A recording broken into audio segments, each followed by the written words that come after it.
the most realistic online racing sim ever made. This is iRacing. Detailed laser scan tracks, fully dynamic real world cars, and over 50 series to choose from. 6 online world championships offering over $400,000 in annual prizes. This is the original esport racing game. This is iRacing.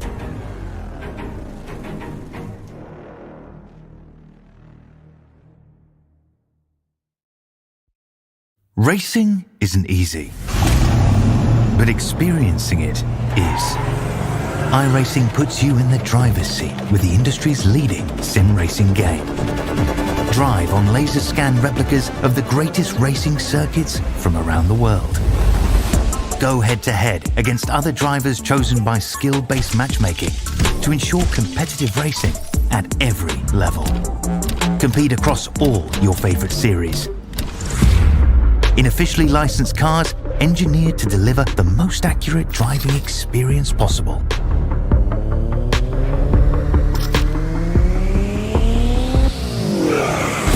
Join a race or host your own with players from across the globe. Race against the computer or in a league with friends. Feel the thrill behind the wheel. Visit iracing.com.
We welcome you to Elevated TV, iRacing coverage, and the inaugural running of the Esports Christmas Clash from the virtual Larry King Law's Langley Speedway in the Commonwealth of Hampton, Virginia, in the Tidewater region.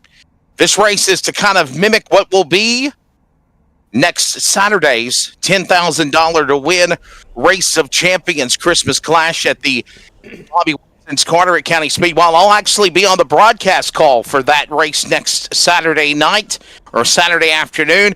Tickets are still available, by the way, for that event. I texted Bob Lowry this morning. You can go to CarteretSpeedway.com, and we look forward to having this virtual version to set the stage with, of course, street stocks, mini stocks, and the late model stock cars to set it up here for iRacing on this Sunday evening, right after the cusp of Caden Honeycutt, a guy that's ran on iRacing in the past. Yeah, I've actually raced with him. 7th Snowball Derby. I am Wesley Outland. You just heard from our buddy Cody Deemers, and Cody, yeah, man, what a Snowball Derby. What a fun time. Caden Honeycutt over Stephen Nasty and Ty Majeski, and another guy that's very popular in the world of iRacing. And now we're ready to see what these guys can do street stock wise here at Langley. Oh yeah, for sure. And you know, I was rooting for Stephen Nasty. I know the guys, Anthony Campy and them that help him. The guy that my race car is actually stored at his dad. One of the guys that works on Casey Roderick and Stephen Nasty's car and Carson Brown's car. Actually, his dad owns the shop that my cars are stored at. So that's pretty cool to know that Stephen Nasty almost won the Snowball Derby, and I know people that help him. So, but yeah, it's gonna be a good night. It's Christmas Clash, little fun event. We got a couple races coming at you too, and Wesley, I think we're ready for the starting lineup here for the street stocks. We're getting ready for the 175 lapper for the street stock division. 30 drivers ready to come to the green flag.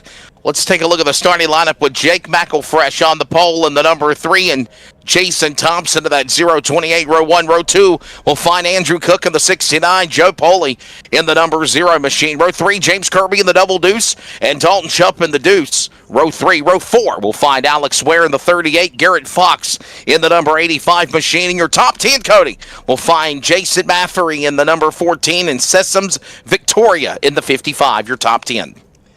Yeah, rolling off row 6 is going to be Travis Moeller and Jonathan Sessoms there in that number. Camouflage, you can't see it out there on the front stretch in that 03. He'll be rolling off 12th. Row 7 going to be Connor Popplewell in the 13 and David Hall in the 14. And Connor Popplewell coming off a Rolling Thunder Street Stock Series win at Nashville Fairgrounds, just like this past Wednesday. Row 8 going to be Mike Sharp and Josh Sage in the row 8. Josh Sage rolling off in the 16th position.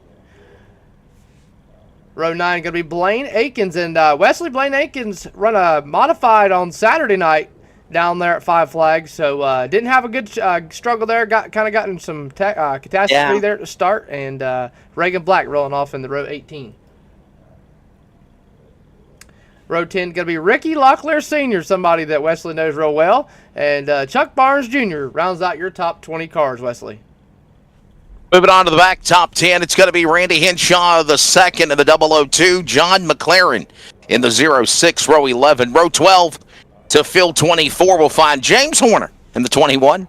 Dalton Connor will be in the 20 machine. Row 13, you'll look for the drivers of Cody Deemers in the 301 and Josh Smith in the 44. Row 14, Jimmy Kirby in the 11. Joe Molden in the number 76, or Muldoon, actually. And the final row, we'll find Jeff Lane in 94 and Wyatt Marshburn in 17. Hell, Cody, one day you need to put me in the car. We're going to be hearing from Cody. We're going to be watching Cody in the AI. Yeah, for sure. Here at the Christmas Clash. Weather, 75 degrees. Humidity is at 0. Track temp exactly about a degree warmer than the virtual air temp. 76 track temp. Wind speed, of course, in the direction of the east at 8 miles an hour. Partly cloudy conditions. 175 laps for the street stocks. 1 fast repair if they get tore up from the floor up, and they're given 1 fast repair only. And of course, they have to go with a set of tires. By the way, thanks everybody for joining us. Hit that like and subscribe for Elevated TV and keep up with all the great content of iRacing and more. Thanks to Cody Deemers. Again, this racetrack, Langley Speedway, kind of mimics, if you will, the 3/8 mile or the 4/10 mile that is Carteret County Speedway. This is kind of the closest track on the iRacing simulator, Cody, to mimic what will be the conditions and the track that they'll race at in Swansboro next Saturday afternoon. Yeah, Carteret, you know, one of my favorite tracks. Nice facility. Bobby Watson had done a great job with it. And Bob Lowry doing a great job with it as well. A fun little racetrack, flat. And yeah, this track, you know, mimics it a lot. I mean, you got the flag, hardly any banking. So as we're coming to the 1 to green here, Wesley, we're about to turn them loose for 175. So McElfresh and Thompson, they're going to make up the front row as these drivers get into position here with the 1 to go indication being showed. Again, 175 laps, so we'll be a break at halfway. And of course, if you're keeping the math, that'll be lap number, what is that? Lap number 68, I want to say it is. I'm trying to think in my head 87. here. Yeah, lap 87, my apologies. Lap 87 will be the halfway break of the street stocks. The mini stocks will then go 50 laps, and the late models will go for 250. Christmas Clash, race 1, Sunday night after the Derby, underway. iRacing on Elevated TV. Look at the jump out in front for McElfresh. He'll get the early go down the back straightaway here at the Langley Speedway. It's on the flat. Shades of what Carteret County Speedway is like. Kirby right behind him up on the high side. That's Thompson. Give him a lap in.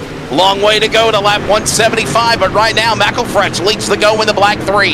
Yeah, McElfresh with a big jump out there. Andrew Cook, James Kirby.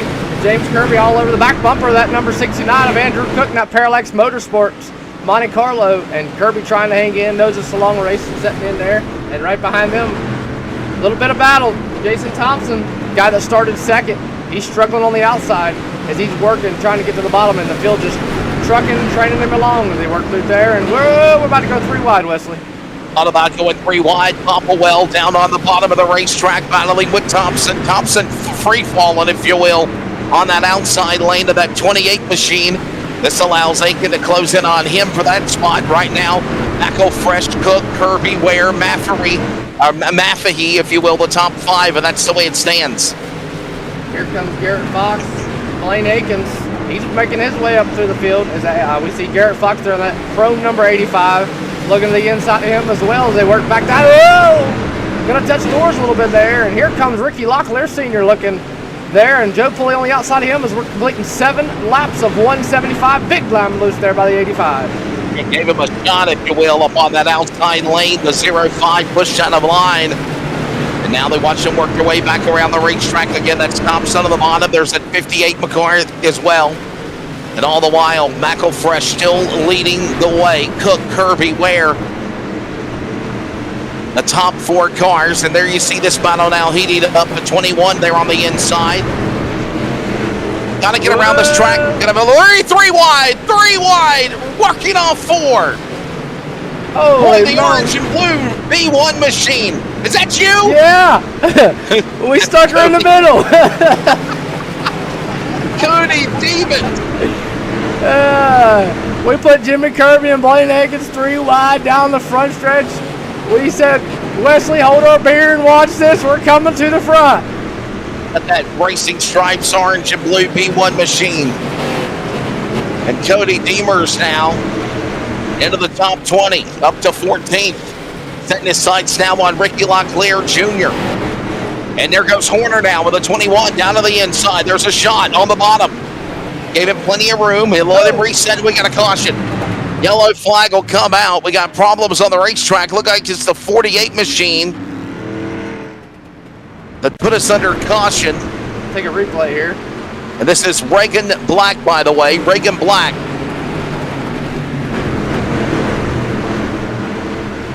Watch the replay down on the inside. Little contact there. And there goes Black's car with a shot right there from the right rear.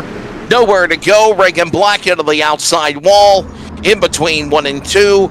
And that will put us under a caution here for the first time on lap number 10 of 175. Yeah, and you know, Wesley, Saturday night we saw a bunch of, last night we saw a bunch of cautions in the prelim events. As far as the classes we had racing last night, and you know, it looked like if you couldn't get up under somebody using the nose, you weren't going to go nowhere. And it looks like these guys, it's the same concept it was the other night. You get out on the outside, you're going to the back. As we've seen just that with Jason Thompson. I mean, he went from second to 9th, and trying to fight. Finally got to the bottom, fighting his way back to the top. So definitely going to have play track position here if you want to have a chance to win this thing. Thanks, everybody, joining us on the broadcast on Elevated TV. Hit that like and subscribe as always. And thanks, everybody, tuning into the chat box as well. Lee Jones says burnt popcorn. Oh, no. That's never a good time to settle in for a race when you burn popcorn. Well, and he's referring to me as far as I burnt popcorn in the microwave. I didn't. Oh, you did? Yeah, I used the popcorn button on the microwave instead of putting it in there like the bag told me to. So he always gives me a little bit of crap when he sees me talking about burnt popcorn. Okay, damn, my apologies, Lee. I thought you burnt the popcorn. It's actually Cody. So not only is Cody joining me on color, he's producing, he's also driving on the track somehow in this AI Street Stock event, and he's burning popcorn. Look out, microwaves are great Christmas gifts here at the Christmas Clash. For sure, for sure. We'll try to bring him back to the restart zone here for another lap under caution or two. Mako, Fresh Cook, Kirby, Ware, Mafahee, Moore, Popplewell, Sharp, Thompson, Fox, that's your top 10.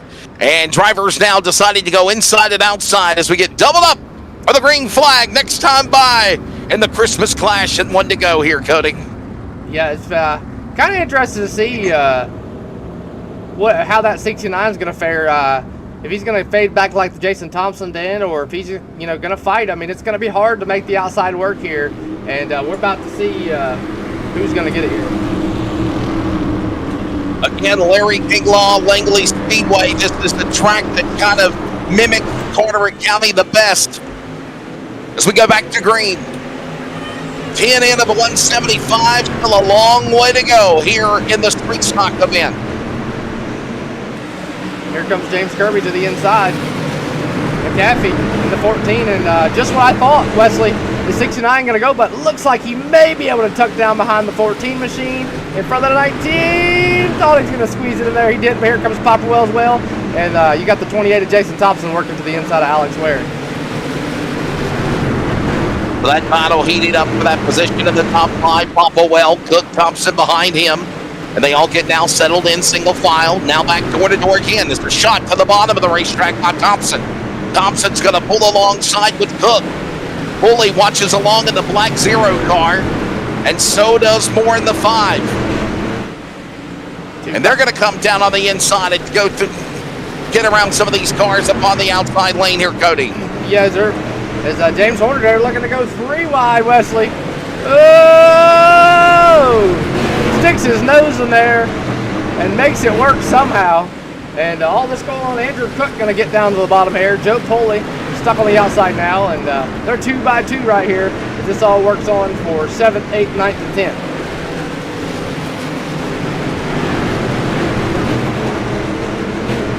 Thundering off turn 4, back down the front straightaway again. Mako Fresh up in front, Kirby, Mafahee, Popplewell, Thompson, top 5. That's the way they stand right now, working off for that second turn to the back straightaway. Here comes that 17 of Wyatt Marshburn. He's been laying in the bushes, kind of waiting, picking and choosing as he's working to the inside of the 4 machine, trying to at least. And Alex Ware finally going to get down, and we go back up front. Looks like Kirby's starting to catch that 3 machine. The smart thing is to get a long green flag run in this race. You know, to win the race, you must first finish, right? You hear us say that cliche all the time, and that is the honest truth. This track, by the way, Langley Speedway in Hampton, Virginia, just across the road from the Langley Air Force Base.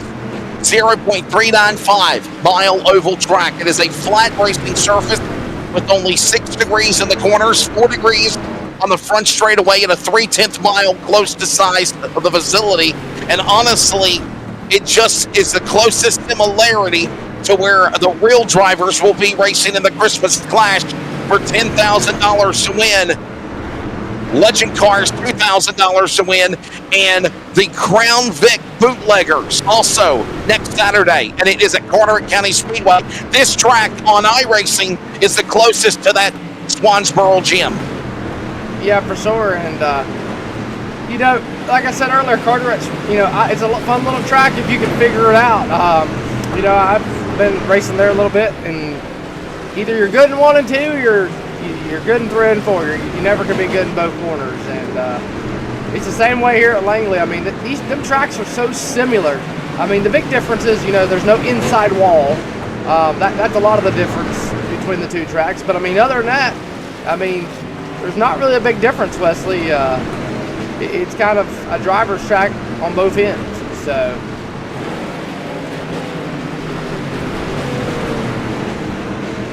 And we're still into the opening quarter laps of this race. 25 laps coming up here next time by. McElfresh and still the man that leads the way. And I want to point out something. This tube machine right here of Dalton Chubb didn't make it in qualifying. We had some of these guys had to race their way in. We had Thursday night was pole night. We locked in the top. We had 40 cars try to take time to locked in the top 20, and Dalton Chubb here in the number 2 car did not make the race. Had to start at the tail end of the field, and Wesley, he's almost trying to crack into the top 10 here as he's sitting 13th. But give me your top 10 right now as we're 25 laps into this one. McElfresh and Kirby. Maffahee up now to the 3rd spot. Popplewell to 4th. Moore to 5th. Thompson 6th. Cook 7th. Horner 8th. Sharp 9th. And Marshburn. Top 10 as it stands right now. It's the 28 machine up high. Open the door. That's Thompson. Here comes Horner in the Ford Thunderbird on the bottom in the 21. The faint colors of the Purolator machine there. And Wesley, the Thunderbirds are probably my favorite cars on iRacing now that they've added them. I mean, they're cool. They remind me of the old NASCAR Winston Cup cars. Just to say, what I mean? They're just cool.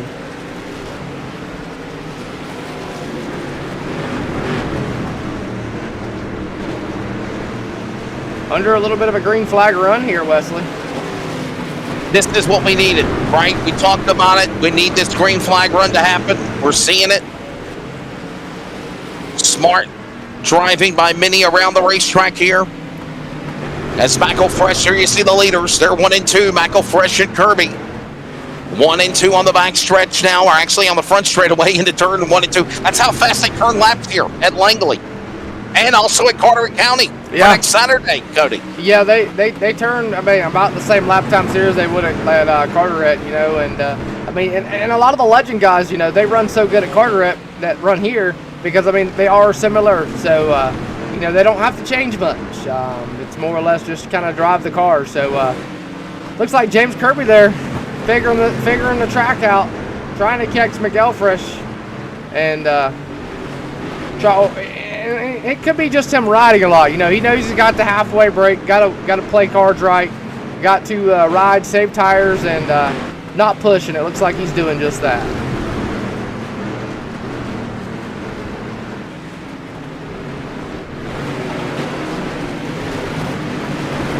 The McElfresh again still in the lead. Here's some more racing going on in the back. And that's the battle between Joe Muldoon, my apologies. Muldoon and Lane Aiken right there around one another. And this is the smart thing. Remember, you want to get the lap number 86, 87 to halfway to make yourself get into that second half of the race. Yeah, and you definitely, you don't want to, not push hard, but you don't want to, you don't want to push too hard also. You want to still kind of keep a consistent pace so you can kind of keep on the lead lap, but you also don't want to push too hard that you burn your tires up too early and you just fall to the back. So, there's a lot of different strategies you got to play when it comes to, these long saving tire races. McElfresh, Kirby, Maffahee.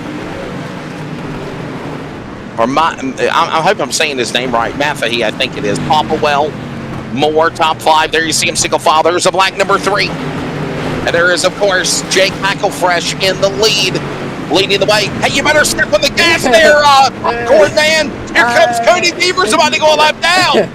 And we're saving tires, man. We're saving tires.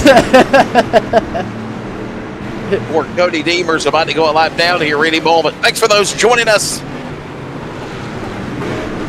Thanks for those watching, joining us. Got a long way to go. Got the street stock race going on right now.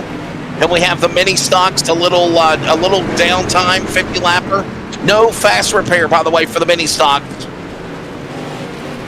And then, of course, no tires, too. And no tires. Yeah, no fast repair, no tires for the mini stock 50 lapper. And then the big one, the 250 lap race. And don't forget, Bob Lowry, Judy Haley and company invite you to join the McCarteret County Speedway. I'll be there announcing next Saturday for the Christmas Clash Race of Champions. $10,000 to win, Legend Cars. $2,000 to win. Crown Vic Bootleggers going to be there for the first time also. That's going to be a good race. I can tell you, Cody, after announcing at Caraway Speedway yesterday, I know of at least 10 bootlegger Crown Vic cars just from the Piedmont and Western North Carolina that are planning to go down to the Crystal Carolina coast next week for the Christmas Clash. Yeah, the bootleggers, man, the Crown Vics, they're what make the racetracks here in Indiana. I mean, you know, anywhere you go, you got 30 to 40 cars that show up each and every race, and they put on a heck of a show. I mean, they run figure eights up here too, and some of them guys that do that, I just think they're crazy. So.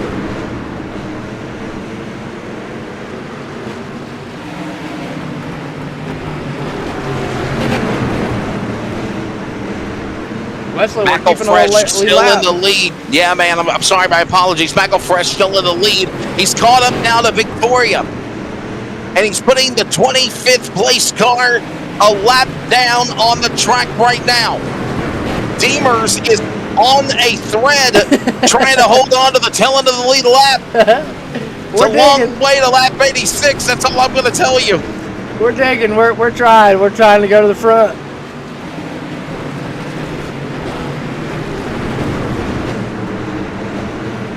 So McElfresh looking at a good run right now with that black number 3 Fantech entry. Behind him is Kirby. There they are for second and third, having a nice battle as there's a lap machine on the inside.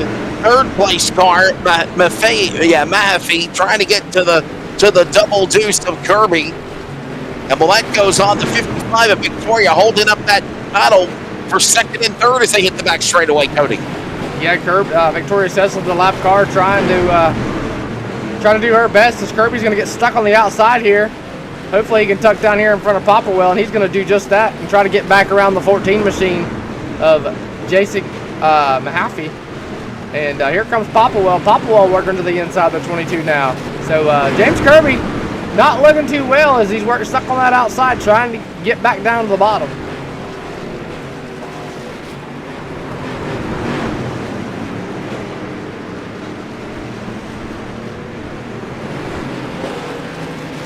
So another solid lap right now. McElfresh again staying up in front.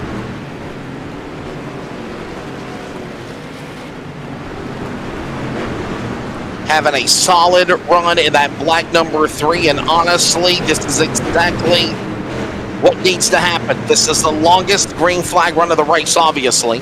In the early going of the opening 50 laps now completed. And 1 1/4 remaining. If you're thinking about it, about 35, 40 laps less to the halfway mark break. Now, what will entail in halfway, Cody? Will it just be a pit stop? Yeah, it will be just a pit stop. They'll come down pit road. The guys that want to, they don't have to take their tires. If they want to, they can. They'll come down pit road, do their pit stops, and we'll roll back out and keep running it. So it'll be a frozen field at the caution. So nobody should lose spots. Nobody should go on down a lap unless they're stuck in the pits, you know, which nobody should still go a lap down. So.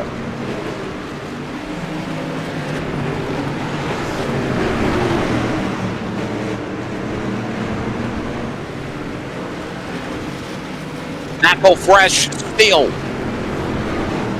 in this top spot. And there you see now Victoria battling back on that inside for that position again to try to get back on the lead lap. Only 20, trying to, if you will, stay on the lead lap, if you will. And McElfresh, even though mired by lap traffic, he has still been strong. You know, Popplewell, Kirby falling back, climbing up now. The scoring pylon behind the top 2 has been back and forth on the bottom, but the leader, McElfresh, has, Cody, been able to stay right there in that spot as Mafahi has now ran down the 3. Business might be picking up as here comes that Camaro working on the inside at a 4 on that Lumina, the Monte Carlo. Yeah, McAfee's right there starting to catch that 3 car, and there comes Popplewell too. Kirby right behind the 22 Dalton Connor, which is a lap down car, but we could see our first battle all night so far for the race lead here if the 14 of McAfee can get to the back bumper of that number 3, and still right now just holding, and he's still trying to get to the back bumper of it. By the way, we came on the air about 60 laps to go.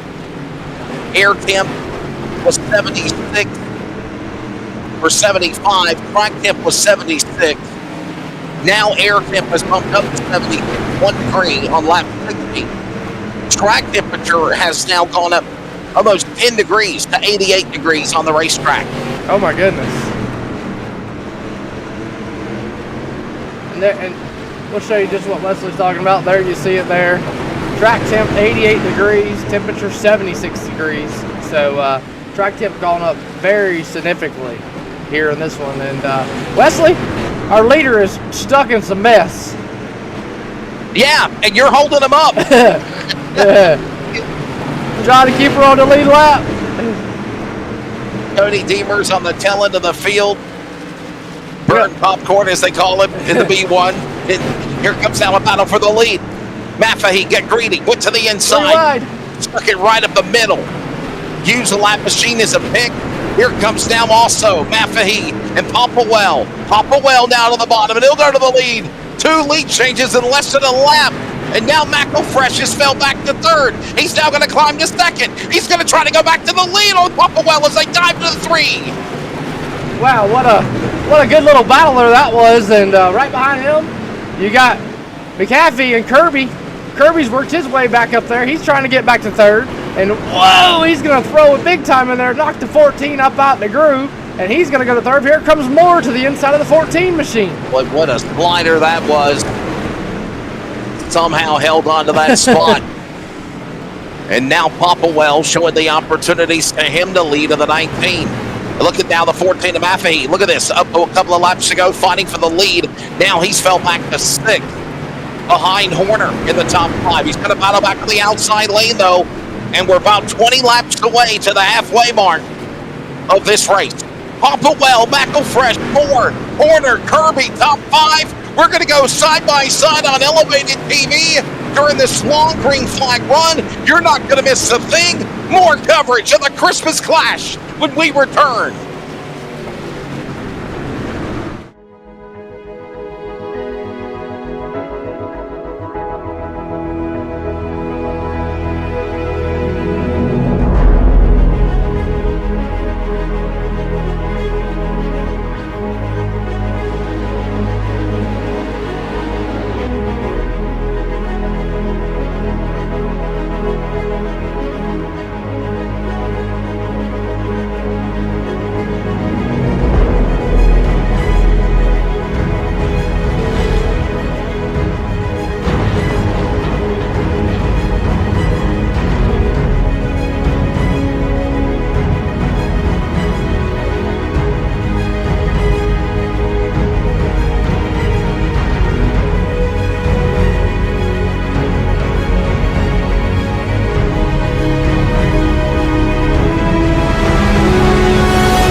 joining us as we are approaching lap number 75. You did not miss anything.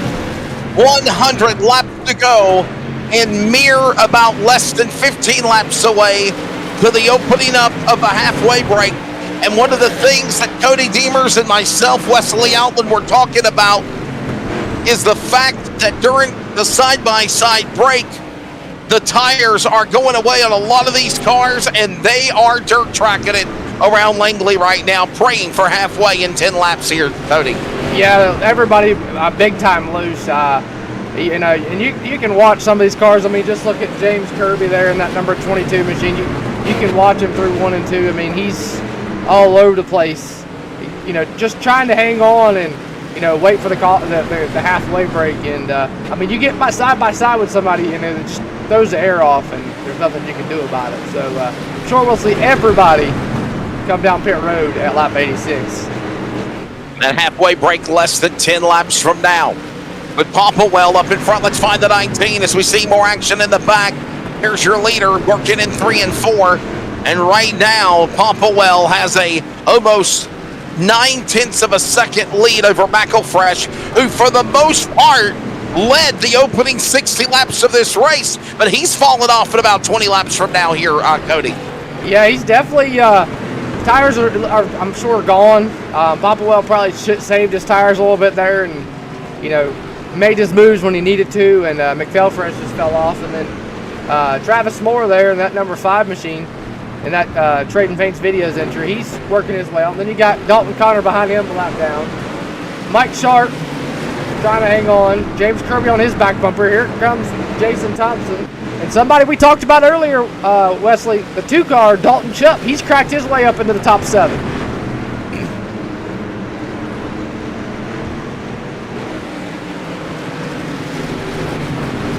Waiting for the cross flags and waiting for the second caution of the race to slow things down with a competition yellow at halfway.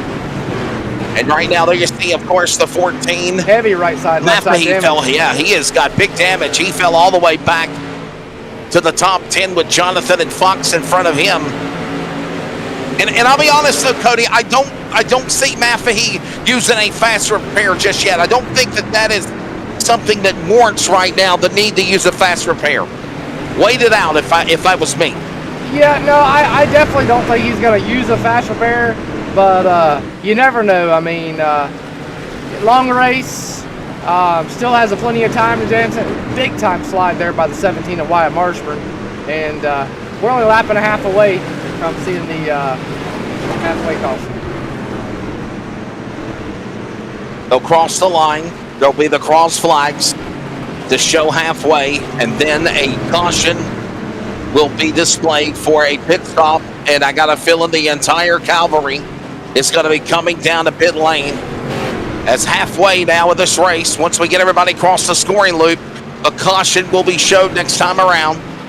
Connor Popplewell in the lead. Jake McElfresh.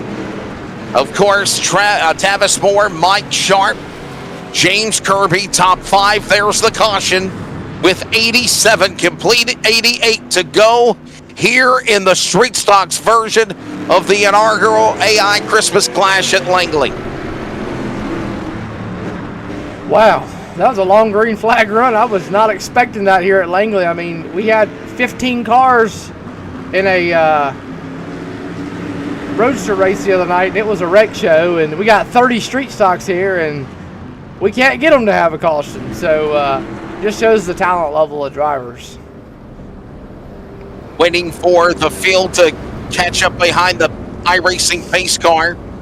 And once we do that, then they'll come down pit road, making sure that timing and scoring is correct. And believe it or not, Wesley, only 3 cars a lap down.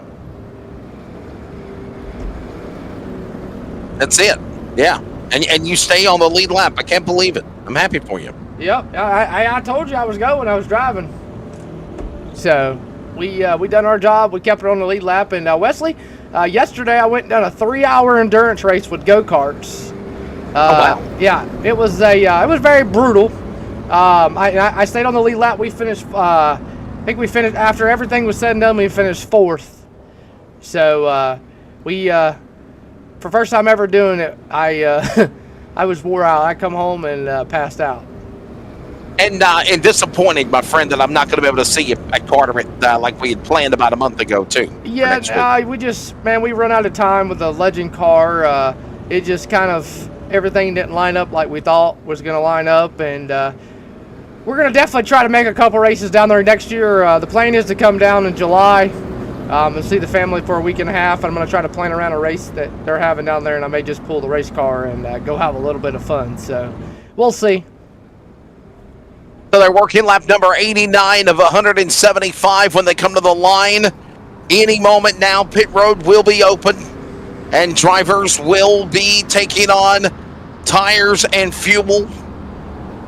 There is an opportunity to use a fast repair. They are only given one. We only saw one accident on the racetrack, and that was it in the early opening 10 laps of the event. Caution coming out for the, I believe it was the 48 of Reagan Black after an incident. And then we have the second caution ending the first half of the race for the street stocks. And once we get everybody in line here, we'll get ready to see pit stops happening. Wesley, it looks like nobody's coming down pit road as we're getting the I one. can't believe it. I cannot believe it. Are you kidding me? Yeah.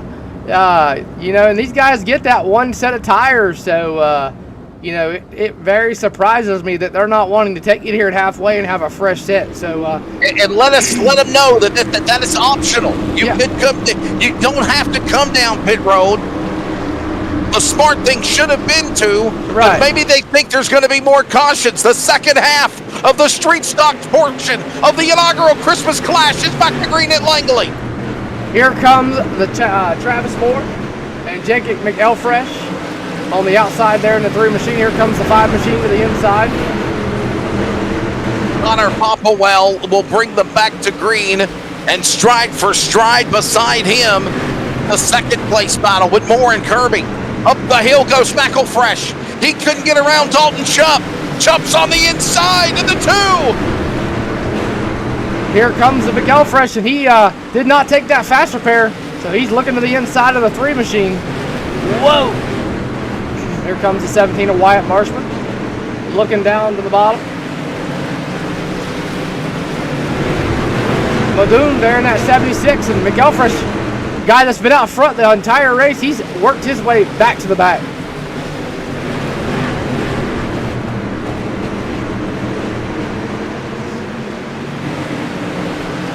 Popplewell, Kirby, Moore, Chuck in the top 5 now as they work off 4. We're looking a little bit further back there. You see Wyatt Marshburn in that number 17 Monster Energy working on the outside.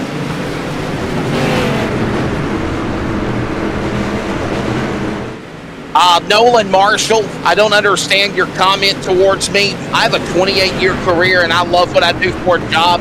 I'm just filling in and helping out my friend Cody Call and iRacing broadcast. So your smart-ass comments are really not welcome. Seriously. If I had control of the broadcast, I'd block you from the rest of the broadcast, in my opinion. They did. I did block him. How the mighty have fallen. I guess you don't know what I do full-time for a career, fella. Popplewell, Kirby, Moore, Chubb, Mafahy right now in the top 5, single file. As we're closing in on lap 100, Cody. Chubb. And, Popplewell just right now being the guy that's up in front doing good. Yeah, he's just kind of riding. Kirby made his way back up to the top to second. And he's patiently waiting, seeing what he can do here. And then you got Travis Moore in 3rd, Dalton Chupp in 4th, and Jason Mahaffey still with that left side damage, Wesley. He's working his way, keeping himself in the top 5. Yeah, for sure. As Popplewell and Kirby right now separated by about 3/10, 4 back to 6 back to the leader. McLaurin in the 10th spot, by the way. As there's your top 10 as we watch him work around the racetrack. Behind him is Kirby. New names up in the front. And again, they haven't pitted yet with 75 laps to go. Got to be getting to wonder, are they just going to try to use the tires they got or what? And that very surprises me.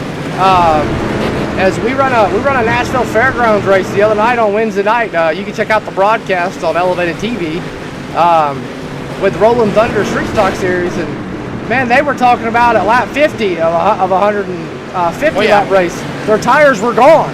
So it only surprises me that these guys are out here running, 100 laps with with the same set of tires on. So, granted, smaller racetrack, but a lot more sliding around. So now we're 3 and almost 4 wide, Wesley. Here comes Ricky Locklear.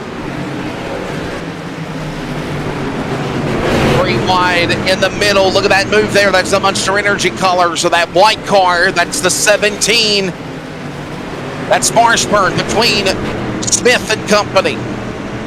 On the inside, Locklear, the Darlington driver. We'll be seeing him in January for the New Year's Bash. Oh, and by the way, don't forget, Elevated TV will have coverage of a virtual snowball derby coming up on December the 19th through the 21st. And then there's also going to be a virtual New Year's Bash Street Stock Nationals, which will be the 15th event in January 2025 at Dillon. By the way, Smart Alec, Nolan Marshall, I will be broadcasting, just like the Christmas Clash, just like the other stuff that supposedly a no talent like me don't get to do, Cody. I'm sorry, he just rubbed me the wrong way with his comment. You're fine. 105, 175 laps, 70 to go. But yes, all of those events in real life that I will be broadcasting will also have an AI version of it, Cody. And I love the idea you come up with it, man. We've done Hampton Heat at Langley. We've done South Boston, the Harley-Davidson 200. We've done Martinsville together. We've done, oh my goodness, Thunder Road. Done dirt races together. Thunder Road racing. Yeah. Much of my buddies in Discord, man, they don't have the privilege of getting iRacing. And, Java says some Dalton Chubb.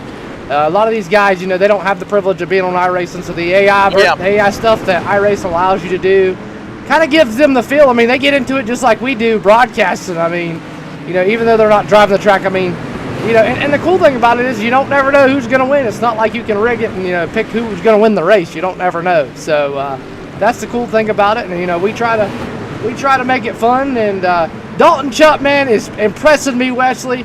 Race his way through a heat race, a LCQ race, didn't make it in qualifying, started in the back of the pack, and he's up to 3rd place, Wesley. And Popplewell is the man that they're gunning down right now as we're on the lap 111 of 175. Popplewell, Kirby, Chubb, who you just mentioned, in 3rd, and there they are. Behind this Maffei. Moore, Chubb, all these guys right there. And I can't believe that nobody pitted on halfway. They're going to stretch this to the end, I think, here, Cody. Yep, they sure are, and it's very impressive. So also Wesley was kind of mentioning broadcast things that we're doing. Also, you can catch on Wednesday nights at 9:00 p.m. Eastern Standard Time, the Rolling Thunder Street Stock Series. Some of the best street stock drivers from the Indiana area, from the Midwest, come duke it out every Wednesday night. They kind of run a CRA street stock schedule. James Kirby and myself, I do the broadcast, and James Kirby kind of handles everything. And we do our bet. We put on a show. We go to IRP this Wednesday night. You can catch all the action here live on Elevated TV at 9 p.m. Eastern Standard Time. 60 laps to go, but they come back to the line as we are nearing the latter stages of this race on lap 116 of 175. Popplewell in the lead. There you see him right there, trying to run down Horner for 27th to put him a lap down. Only 3 cars a lap down or more on the racetrack. That's it. And we had a time where the leaders were really running down lap traffic, even yourself, Cody, and you guys got lucky and scampered away. And the crazy part about it is James Horner, was battling in the top 5, 6 earlier, Wesley, before halfway, and he's about to go a lap down here by Popplewell.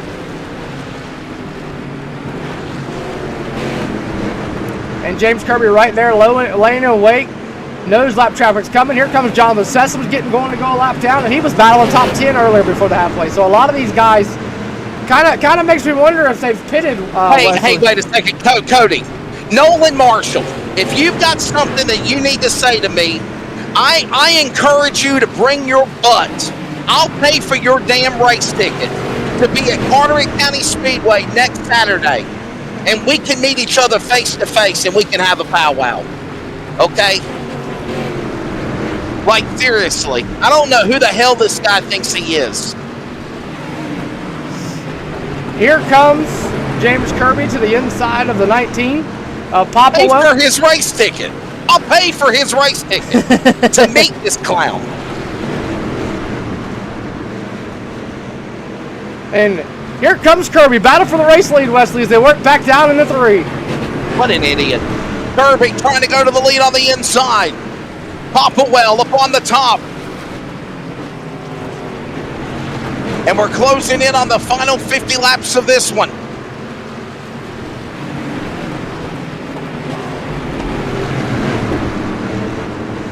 Don't call me buddy. I'm not your buddy.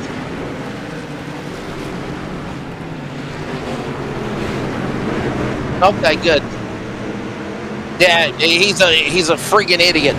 By the way, though, my offer stands if you want to come meet face to face to the racetrack. It shows your true maturity to go behind a camera, go behind a web page and try to bash somebody.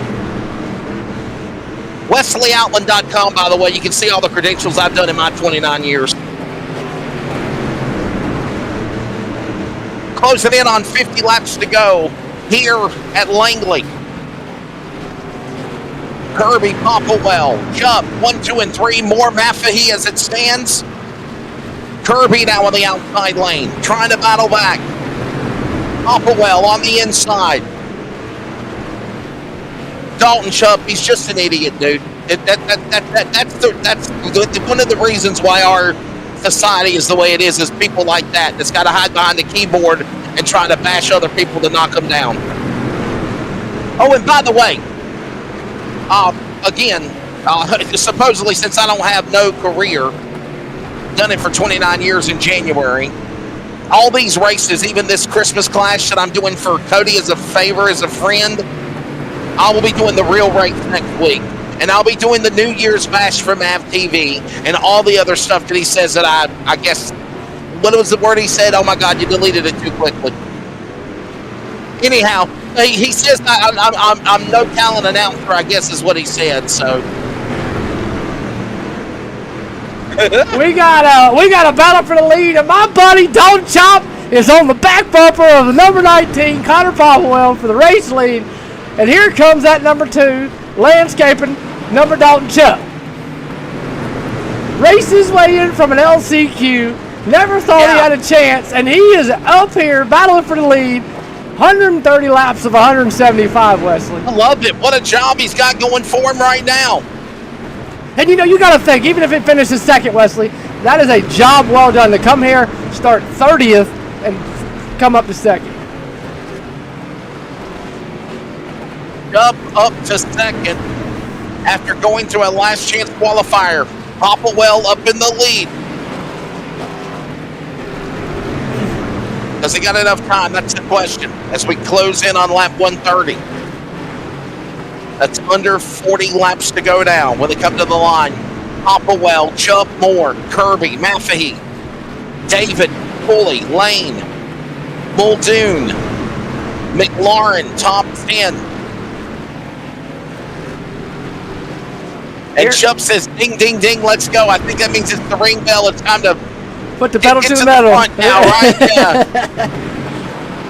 I am very impressed. Your top 4, you can throw a blanket over them. And Popplewell making mistakes now. Nose Chubb's there. Pushes up there a little bit in 4. Got to begin to wonder, is his tires going away? I mean, nobody's pitted. And, man, we've got what? How many cars on the lead lap? 3. Still 3 cars a lap down. Nobody's even gone. Here comes Travis Moore. Dalton Chubb's going to push up. Here comes Kirby back to the bottom. And David Hall just told me, Wesley, to tell you he'd be looking for you next weekend. Who? David Hall. Oh. Prime time. I'd love to see David. David, love to hear from you, my friend. Yes, sir. Prime time action, David Hall.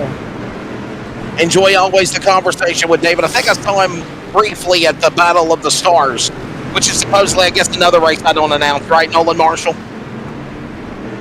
Meanwhile, Connor Popplewell. Wow. Still out front. And Wesley, the cool thing about it is Connor Popplewell, the guy out front, he won the Wednesday night portion of the Nashville Fairgrounds Rolling Thunder Street Stock Series. So, oh, yes, absolutely. And by the way, okay, so now we're settling ourselves in for this stretch of the race where it's kind of like your regular Saturday, Friday night short track, right?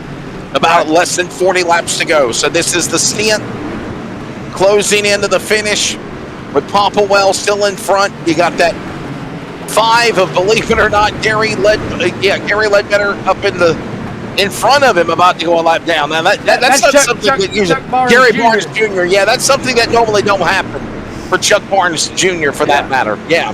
And these two guys right here have raced against each other plenty of times at Salem Speedway and at Nashville, and usually the way you're seeing it is how it is, but not Chuck Barnes Jr. going a lap down. So this is interesting. So 140 of 175 closing in on 20 laps to go, and Popplewell still out front.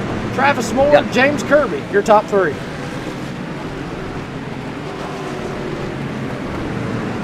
Down to 35 remaining here as it is go time. If you've got it, Chuck, you better hit that go button. That's all I'm going to tell you. The green and black number 2, the deuce, trying to get around Kirby. I think in the chat box he's saying, Kirby, get out of the way. Doesn't surprise me.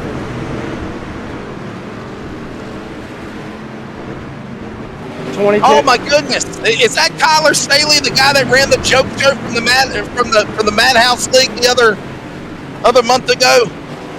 Is that the same guy in the chat box? I'm not seeing him. Yeah, I was looking for you at Caraway yesterday. I never saw you in the pits. You never showed up. Oh yeah, it is Kyler Staley. It is. You remember them? It took what, an hour and 15 minutes to run a 30-lap race. Was it Nashville? I think it was, Cody. The mini. Yeah, Kyler Staley. It's him. He never showed up. Supposedly he was going to come and confront me at Caraway yesterday. Connor Popplewell starting him too. Connor Popplewell starting to put cars a lap down as he's gotten around the 5 and the 03 machine. Well, I got quite a hater fan club, don't I? I swear, man. Can't take you nowhere. I don't give a damn what y'all think. I still get paid. Popplewell, Moore, Kirby, Chuck, Affahy in the top 5.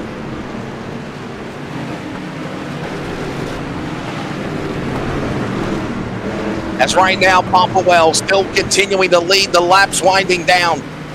Hey, Kyler Staley, this is how you run a professional 175-lap street stock race. That, you're literally done in, how long has it been, Cody? Not even 30 minutes or so? I'm not sure. 23 minutes to lapse time. That's it. Connor Popplewell out front. It's basically been about 50 minutes. We've ran 150 laps. I digress. Taking a 40-lap street stock race on a small track like Nashville, and taking an hour and 20 minutes to run that. All right, here we go. Popplewell in the lead, Moore second, Kirby and Chuck. Chuck, you better go. It's 20 to 5 to go. It's go time now, buddy. The 2. Dalton Chuck better get on the loud pedal. Kirby trying to reel in that number 5. And Travis Moore trying to reel in that number 19. Connor Popplewell, ever since he has taken the lead, he has not looked back. 150 of 175. And it's almost that time where you got 20 laps to go here in this. And was it Sessions? I think he said, hey, I'm not going to lap down Jonathan Sessions. Yeah, you just went a lap down. Yeah. Yeah, you just went a lap down. I spoke too soon. I'm sorry, Jonathan. Oh, well. Anybody got anything for Popplewell, though? That's the strong guy right there in the 19th. And coming up next on Elevated TV, 50 laps for the mini stock. 50 laps, no fast repair, no set of tires, 50 laps, and then they come back after that 50-lap mini stock race for 250 laps main event at the Christmas Clash. And again, as we said, this is the AI iRacing version of what would be Carteret County Speedway, close to mimicking the track that's not on iRacing, because this is a flat racing surface. The only two flat tracks I can think of, and one is way bigger than a small track like Carteret County, was Myrtle Beach Speedway, and that's 5/8 of a mile, Cody, a flat track. But Langley Speedway is 3/10, close to 4/10 of a mile, and it is a flat racing surface. Alex Ware shot way up the track there.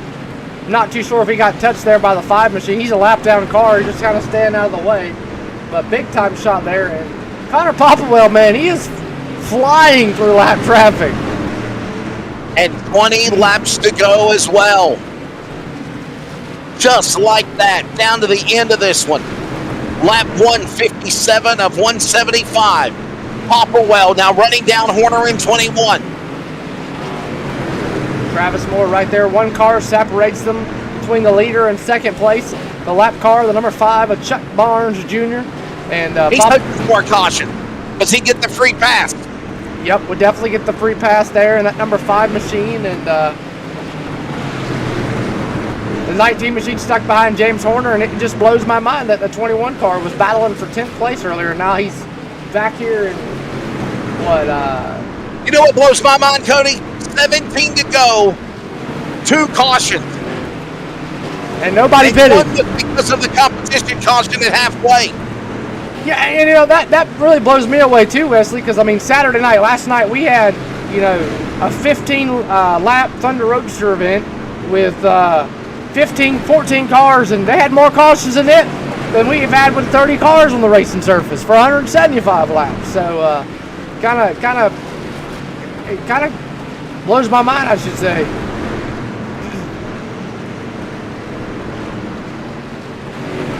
Popplewell, Moore, Chubb, Pulley, Kirby, top 5. 15 laps to go here at Langley. Coming up next, mini stocks, and it's the late model stock car portion of the inaugural AI Christmas Clash. Don't forget again, December 19th to the 21st, it is the AI Snowball Derby from Five Flag Speedway. The real race ran today, won by my buddy Caden Honeycutt from Texas. Stephen Nasty won the Snowflake, and all of those races. And I'm sure during some downtime, Cody will give you more information on it. And then, of course, the New Year's Bash, the Street Stock. That's their big show. The Street Stock Nationals. And don't forget the 15th annual New Year's Bash Street Stock National, which I will be broadcasting since nobody says I do it for a career. January 3rd, 4th, and 5th, Cody, Dillon Motor Speedway, and the Street Stocks of iRacing. We're going to have a version of that coming up. And I'm gonna throw it out there. I haven't said anything to nobody, but the track's gonna be New Smyrna, because New Smyrna is shaped almost like Dillon. So yes. The high banks. So yep. That'll be the track that the New Year's Bash for the virtual side will be at. That, unless on December 10th they just happen to throw Dillon Motor Speedway on iRacing, which I doubt that's gonna happen. So. And while you're at it, put Carteret County Speedway on iRacing as well. Yeah, for sure. There's a lot of great racetracks that I've been to in my 30-year career that are amazing facilities that should be on iRacing, and that financially you just can't do it. Laps winding down, by the way, though. We're in single digits with 9 remaining. Dalton Chuck got around Kirby. He's made his way back up to 3rd. He's got a hard turn. He at least gonna be on the podium. Yeah, he's got his if he can hold off the 0 of Joe Pulley there on his back bumper. So all that going on. He just on high like Stephen Nasty did for 2nd in the Snowball Derby today.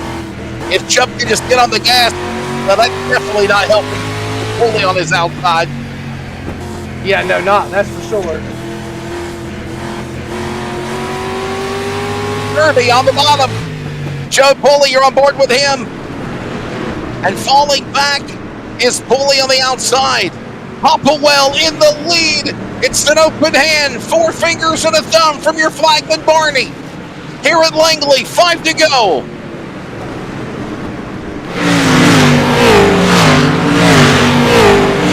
Hey, there you go. I like those speed shot cameras. Oh, yeah. Up. More. Popplewell, that's your top 3. Under 5 remaining, now 4 to go here at Langley. And there's the leader right now, comfortably in front. Moore has actually got a lap machine in front of him to try to get him to second. And Jump has not gained ground on the 19 with 3 to go.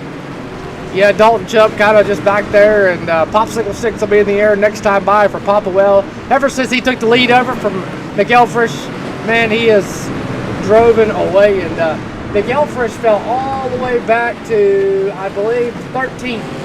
So went from the lead to 13th, and Popsicle Sticks in the air. Next time by, a white flag for that number 19 machine of Connor Popplewell. It's Popplewell in the lead. Moore, Jump, 1, 2, and 3. And the penultimate lap of the race. As they work off the corner, there's the white flag. Final time around. Popplewell, lap traffic up in front. Moore too far back by a second. Not going to get it. And they never pitted. Popplewell. This is Connor Popplewell coming off the turn number 4. Down to the line, checkered flag. He will win the inaugural AI Christmas Clash at Langley in the street stocks. 2 cautions, 175 laps. We had 3 lead changes the entire 175 lap race. Wow. We take a look here at your results. So Connor Popplewell will pick up the win. Popplewell over Travis Moore. Dalton Chubb, though, got a podium. Yes, sir. He'll finish 3rd. He's got something to brag about. James Kirby, Joe Pulley, top 5. Maffey, Muldoon, David Hall, there he is. McLaren and Lane, your top 10 when it's all said and done, Cody. Yeah, Jimmy Kirby coming home 11th. Number 11 finished 11th. That's pretty cool. Randy Henshaw, the 2nd, finished in 12th. McElfresh, Atkins, Locklear Sr. coming home top 15. Barspern, Mike Sharp, Josh Sage, Josh Smith, and a lot of Joshes. Jason Thompson rounds out your top 20. And the rest of the rundown finds Andrew Cook, Cody Deemers, James Horner, Garrett Fox, all on the lead lap. All these cars a lap down at the end, including Chuck Barnes Jr., Alex Ware, Jonathan Sessoms, and Connor Dalton, Victoria Sessoms, and Reagan Black. Hey, he was the only car, by the way, that spun. Reagan Black was the only car that brought out in on-track incident. The other caution was at the end of the halfway mark. What a job in under an hour. 175 laps for the street stocks. Well done here at the Christmas Clash. We're going to take a break on Elevated TV to thank more of our partners and sponsors. iRacing as well. When we come back, we're going to go mini stock racing for a 50-lap short stint race. And the late model stocks around the corner. This is the Christmas Clash. This is iRacing on Elevated TV. Be back in a moment.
outside. Reynolds is trying everything. The kitchen sink is being thrown at him. They're leaning on each other. Coming into turn number 3. It's going to be a drag race through 3 and 4. Coming back to the line. Here comes Frisch on the bottom. Richard's going to hold the inside. Tries to be the late breaker here. They're going to be side by side through the final chicane. They bang doors, but keep it clean. As that's still 4 wide on the run down into the back straightaway. Demerit's looking for a line as well. What is going on in Michigan? Novak into the fence. They're still beating and banging. Oh and to the line. He is much faster coming through there. Is there damage on Challenger? Abramitis is ahead. There's going to be a race to the line. Who is going to get it?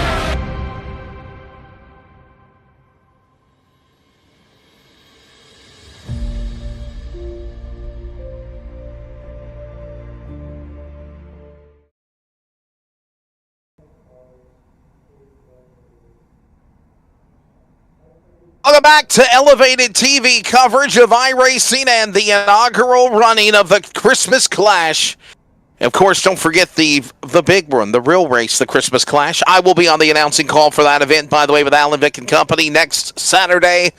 Practice day on Friday. They're going to have a band at Moonshiners in the infield at Carteret County Speedway, and the big race on Saturday. Of course, we'll have it for you. And again, this track at Langley, this is the close track to mimic what is Bobby Watson's Carteret County Speedway. I'm Wesley Outland, Cody Deemers alongside. We had fun with the street stocks. Now we have a little appetizer before the big late model race here, Cody. It's time for the mini stocks, buddy. Hey, Jonathan, you're on the pole. So here's the lineup. Jonathan Sessoms in the 0-3. Blaine Curry will make a pro number 1. Row 2 will find Dustin Lane in the 0-4. Brandon Brindle in the 9 machine. By the way, Brandon Brindle won a race at Caraway, I announced yesterday, actually, over AJ Sanders. Sydney Sanders in the 11th. Sarah Biltier in the 6th. Then it's going to be Victoria Sessoms in the 98. AJ Sanders, speaking of the devil, in the 24. First 5 rows, we'll find also Wyatt Marshburn to the 21, and the David Hall. He'll be 10th in the 14.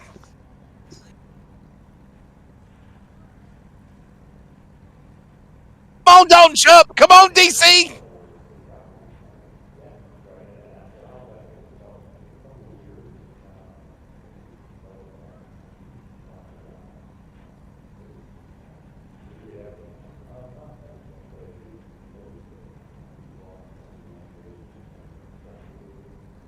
You again.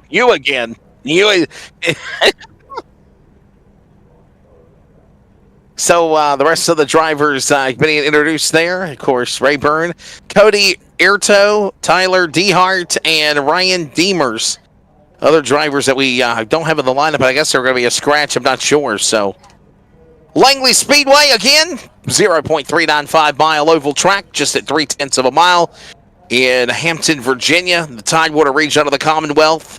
6 degrees of banking in the corners, 4 degrees on the straightaway. And of course, this track is one of the flattest in the area. I think even maybe Carteret might have a little bit more banking than Langley does as the field rolls, Cody. Yeah, something of that, yeah.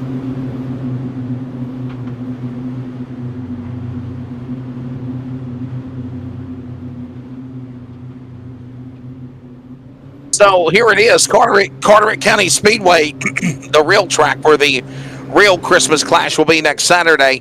Carteret County Speedway is a 4/10 mile facility, 8 degrees of banking in the turns, 4 degrees on the straightaway. There you go. Langley is 6 degrees in the corners, 4 degrees on the straightaway. So they're very close. We're back to green. Look at this.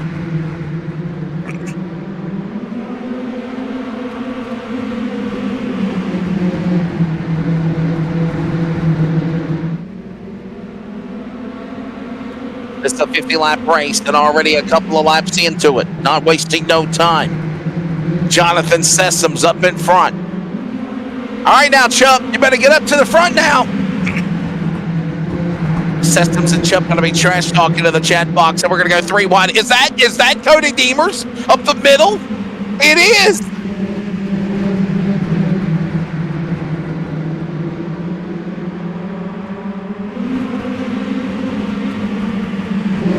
Gotta give Cody Deemer some TV time, right? Irvin Hughes, Auto Parts, B1 Bomber.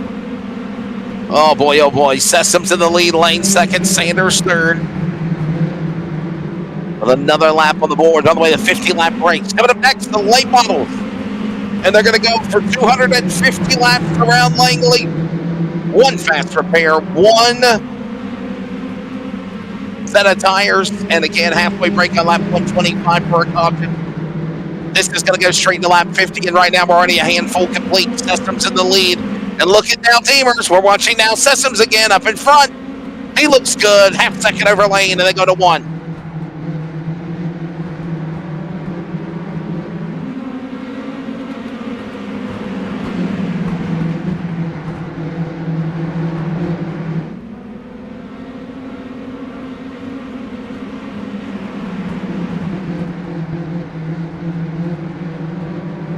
So Sessoms Lane, Sanders Curry, and Victoria Sessoms right there. Now, are Jonathan and Victoria related? Oh, you better let the wife, happy life. You better let the wife get past Jonathan. You better let her catch you. You better let her catch you. Sarah Beltier is your girlfriend. And right now, she's almost in last. Come on, Cody. Why aren't you helping her push to the front?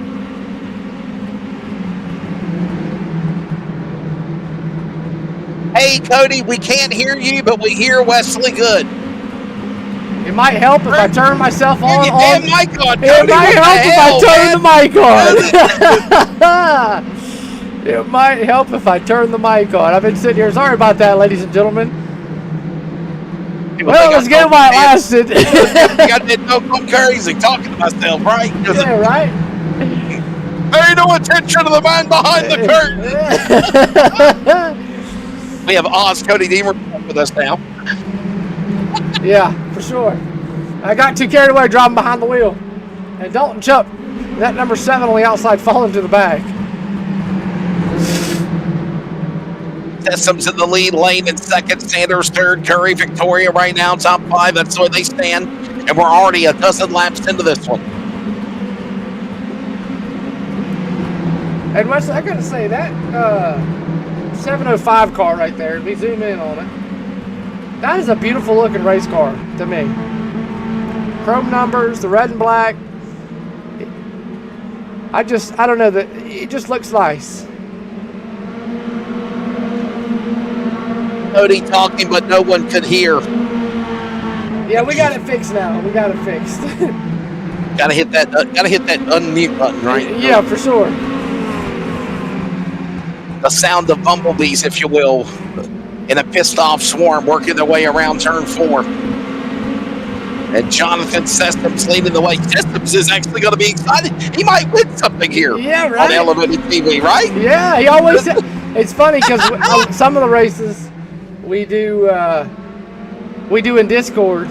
We just kind of stream them in Discord, have a watch party. And he always wins. He's like, man, this is crap. I always win the Discord races, but I never win live on stream. Well, buddy, here you are out front leading the race. You better hang on. You'll get your first win on TV. And Cody jinxed him. Yeah, right? 17 laps of 50. Oh, boy. Coming up next, the late model stocks here. So Cody, let everybody know what we're doing coming up in December and January, and a little bit more of a kind of a detailed what will be. Well, let's just wait for a caution. If we get a caution, we kind of mention it. Yeah. Because we want to cover what's going on with the race. We want Jonathan Festive to feel like we're not blowing him off and giving him any air time, if you will. Yeah, for sure. And as we see AJ Sanders here and David Hall in that number 14 car right behind them, they're all battling it out for 13th, 14th, 15th, and 16th. You got Tyler Dehart in that number B1 on the outside. My teammate. There's Sanders. AJ Sanders got a second place finish yesterday at Caraway Speedway at the 38th annual showdown after his car caught fire during practice, Cody. Caught fire? Fuel line burst in the flames during practice. And he fixed it. And they came back to finish second in the feature. That's impressive. Behind Brindle, as a matter of fact. That is crazy. It's Brandon Brindle. There you see him. That number 9 machine. Working his way through 1 and 2. He's in 11th right now, trying to crack the top 10. I think Brindle was in a 43 car, though. I think it's what he was in. Should have been like a white and blue 40 up 3 with Carolina blue. White and blue 43. That's it. Yep, that's it. Sure did. There you go. And I hate to say it, Wesley, but Dustin Lane is catching the 03 machine. Uh-oh, here comes the flame machine, the 04. Lane going after Systems as we are approaching also halfway. Where's Chubb at? Chubb's in 20th. What the hell? Dalton Chubb way back there in the back that's riding. He said, I drove my butt off to get a third and I had to jump in a mini stock. I'm dead. He said, you just take me for the late model race, Wesley. Yeah, for sure. Fella, save me for the 250. That's what I'm doing. Hey, by the way, don't forget, join Bob Lowry, myself, Judy Haley, everybody at Carteret County Speedway next Friday and Saturday, the real Christmas Clash. This is the virtual version. The real Christmas Clash Race of Champions will be next week.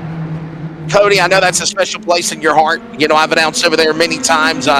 Even before the passing of Bobby Watson, I was announcing there and flagging there, and you know, definitely miss Bobby a lot. But so many great people have been able to carry the vision of that race, and obviously that big event is one of the biggest. I think last time I was told, I got an email the other day. We're up to 27 limited late models for 10,000 to win. Yeah, that's gonna be pretty damn cool in December. Oh yeah. Carteret's always been a special place in my heart, man.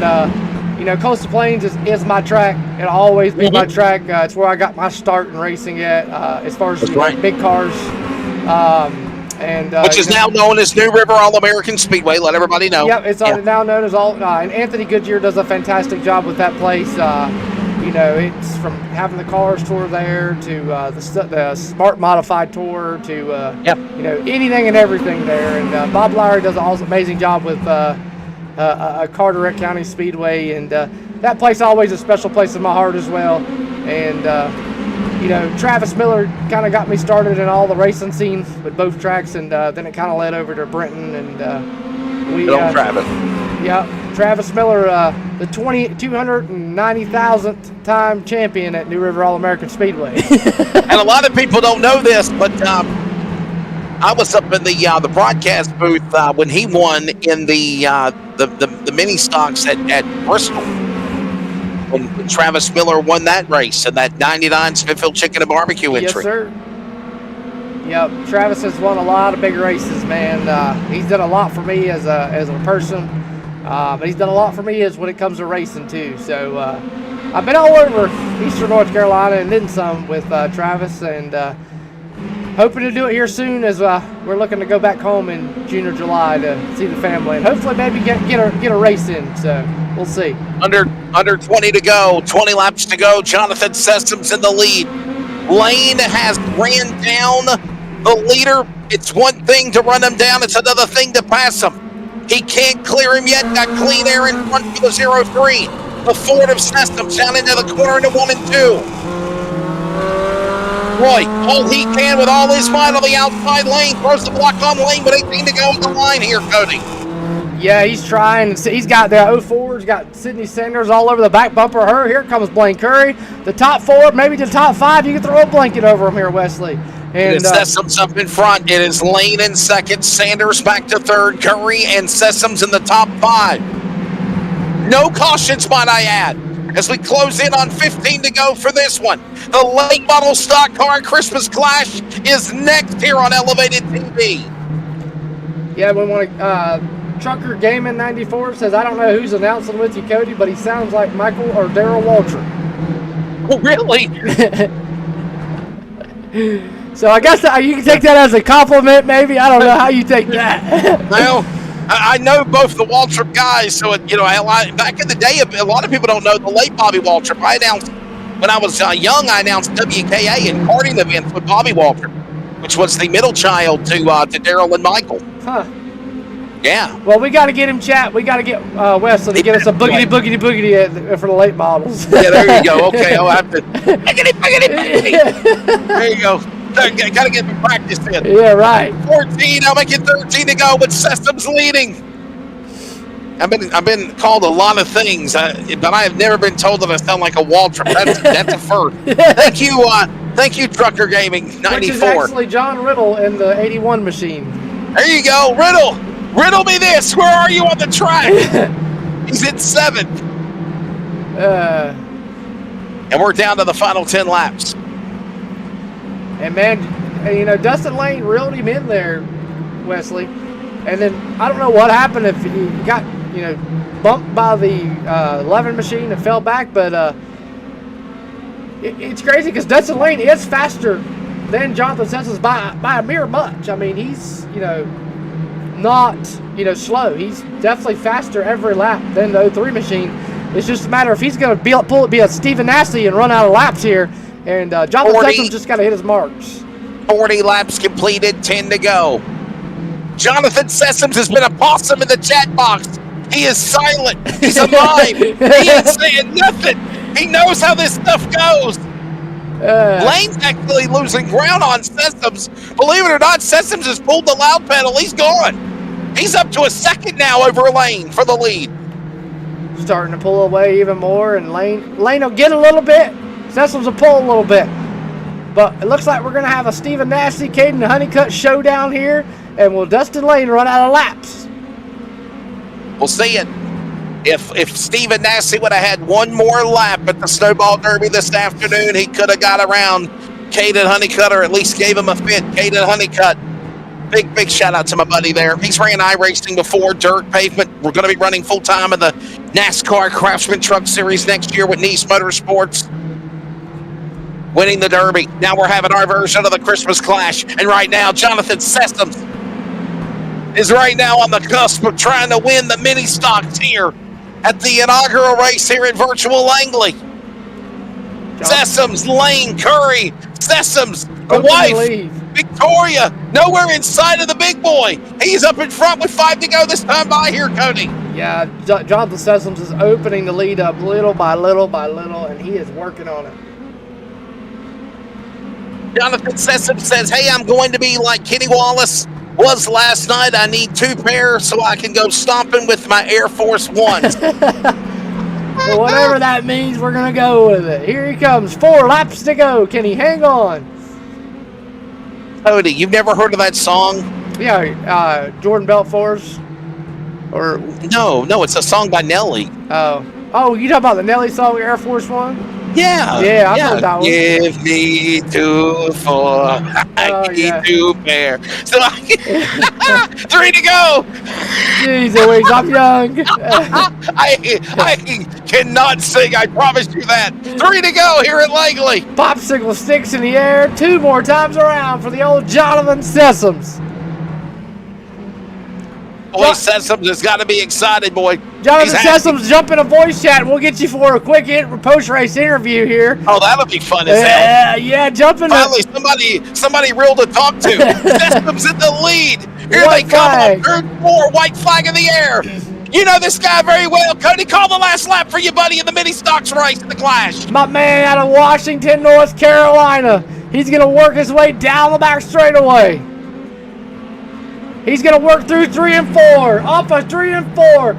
He's never won a race on Elevated TV, but he's going to do it here tonight. Jonathan Sessions pulls out the victory here in the mini stocks. The guy we call the fireman? Yep. Yeah. Cue up some George Strait. Yeah, the When fireman. country was country. Yeah, yes, sir. When country was country. Mix Air Force Ones and country together. Yes, sir. Jonathan Sessions going to bring home the win as we take a quick look here at your results. Jonathan Sessions, make sure you get in Discord. We'll try to get a post-race interview with you. The fireman gets it done here in the 50-lap caution-free mini stock race at the inaugural Christmas Clash at Langley. Here's the results. Jonathan Sessions over Dustin Lane. Dustin Lane trying to make a shot around lap 10 to try to run him down, but it ran out of time. Blaine Curry will settle for 3rd. Victoria Sessions, his wife, will be happy with the top 5 finish in 4th. Sydney Sanders in 5th. Landon Thrasher, John Riddle, Cody Urto, Greg Vining, and Brandon Brindle will finish in the top 10. And I want to give a big shout out to Cody Urto. He started dead last.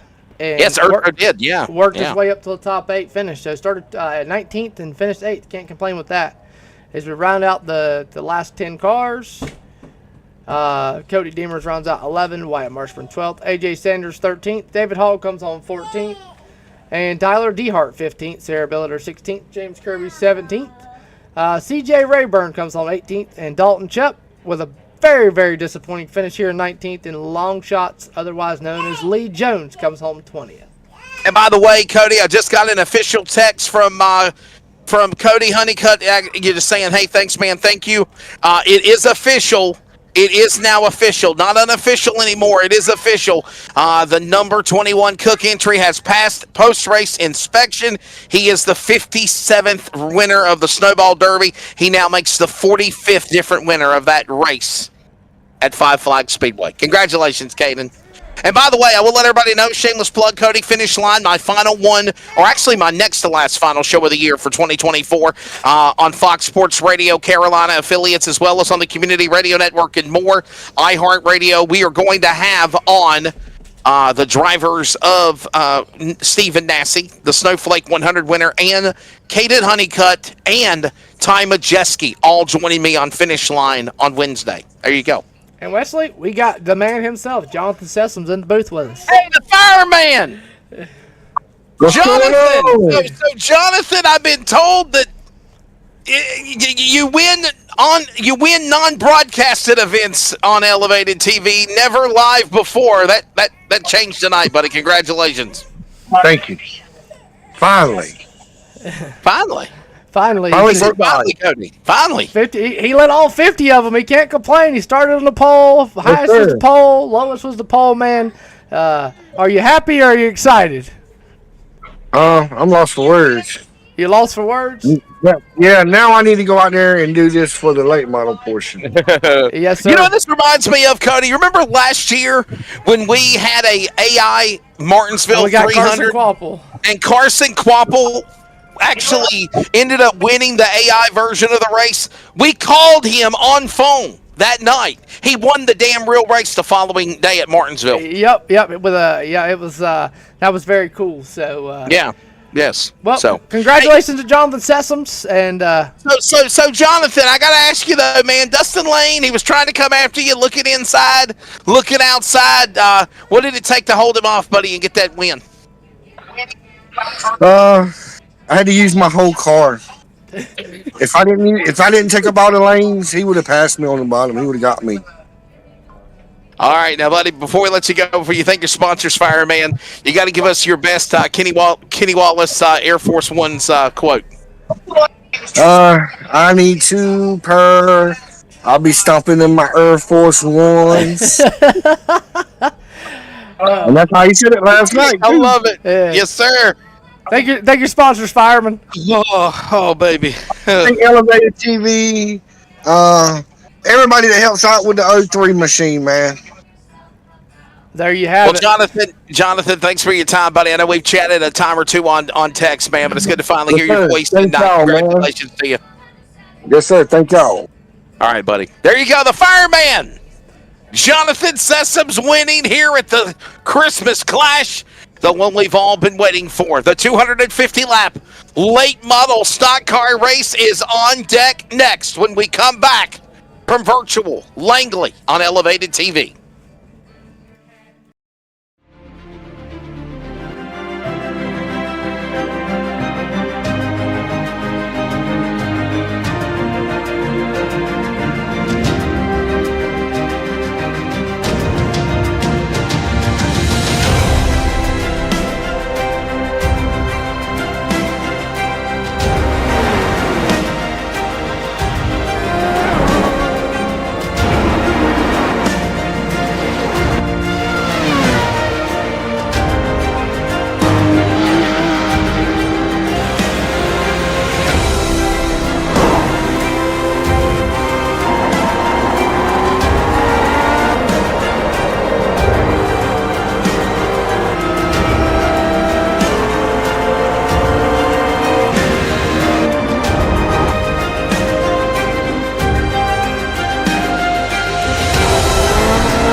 and it was Braden Johnson. Unbelievable finish. It was 1/1000th of a second between them. Green flag in the air. We are racing in the 2020 24 Hours of Daytona. They go door to door for the feature race lead here on the last lap of the race. Side by side for the race lead in the final corner at Homestead. Down the back straightaway, 3 wide again for the race lead. This is unbelievable stuff here tonight. Loma is going to have to be very deep on the brakes, and he is very deep on the brakes. It's side by side through the corner. This is for the win. It'll be side by side. Davies low, Ottinger high. To the very inside is Garrett Lowe. 4 wide at the stripe.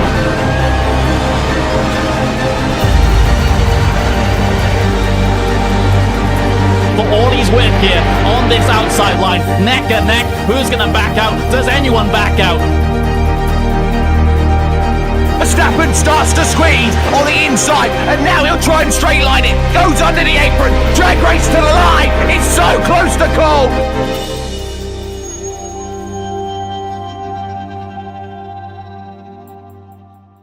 Welcome to Elevated Television. We are home to the Pitfall Podcast Tour, the Madhouse Racing League, and if you are looking for a league or in a broadcast company looking to shine and show your name out there, look no further than Elevated Television. More than just broadcasting. We also do quality edits with HD picture quality and more here in just a few of what we do here over on Elevated Television.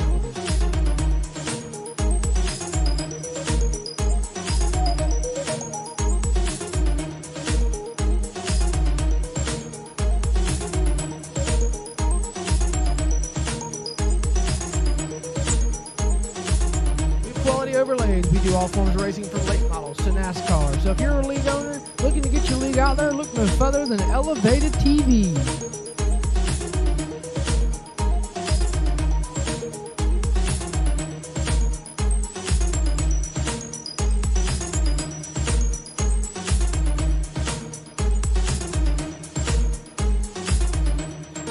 Make sure you check out Elevated Television on YouTube, Facebook, and more. And since we are elevating your game, high-quality sim racing broadcast since 2022.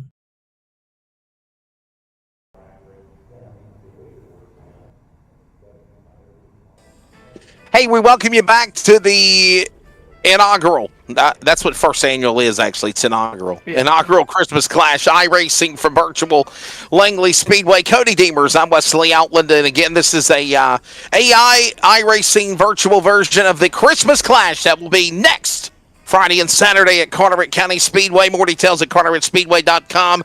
I know that we got close to 27 limited late models for $10,000 to win. The big boys bear down there at the Crystal Carolina coast next Saturday. Make sure you can join us. All right, so before we get ready for the big late model race, there's some other big events coming up here on Elevated TV. Cody, tell them about it, buddy. And one of them is the virtual R version of the Snowball Derby.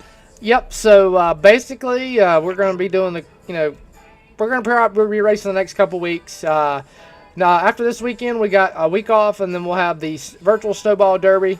It'll be kind of basically just the Snowball Derby, except we'll be racing Thursday, Friday, and Saturday instead of Sunday.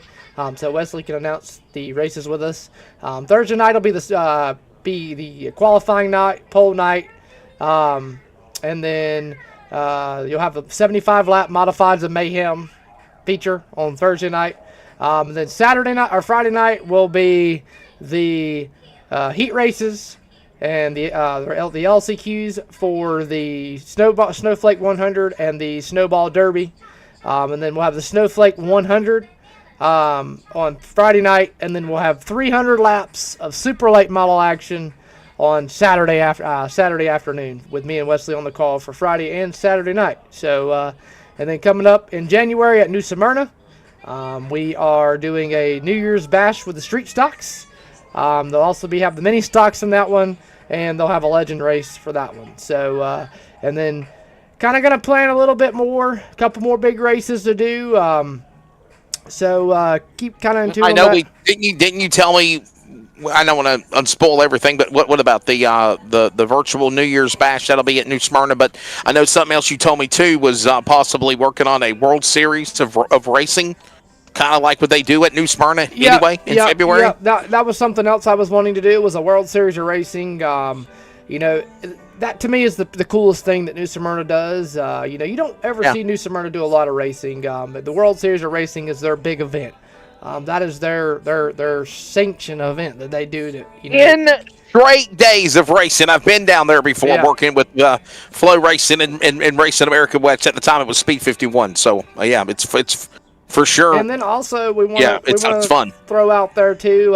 If you're not doing nothing on Wednesday nights at 9 o'clock, tune into Elevated TV every Wednesday night. Actually, coming up on December 11th, we've got the Rolling Thunder Street Stock Series. Guys up there, most everybody that races in that league is real racers. I think there's only like 2 guys out of the entire league that do not race real life. So they put on a show. They have 21 drivers every week, 15 to 21 drivers every week. And we run IRP. We run 80 laps of green flag action at Nashville Fairgrounds this past Wednesday night. To the point we had to throw a caution because everybody was begging for a caution. So they run IRP this week for 100 laps. So make sure you tune in on December 11th at 9 o'clock. And come watch some street stock action if you're a street stock guy. They run every Wednesday night.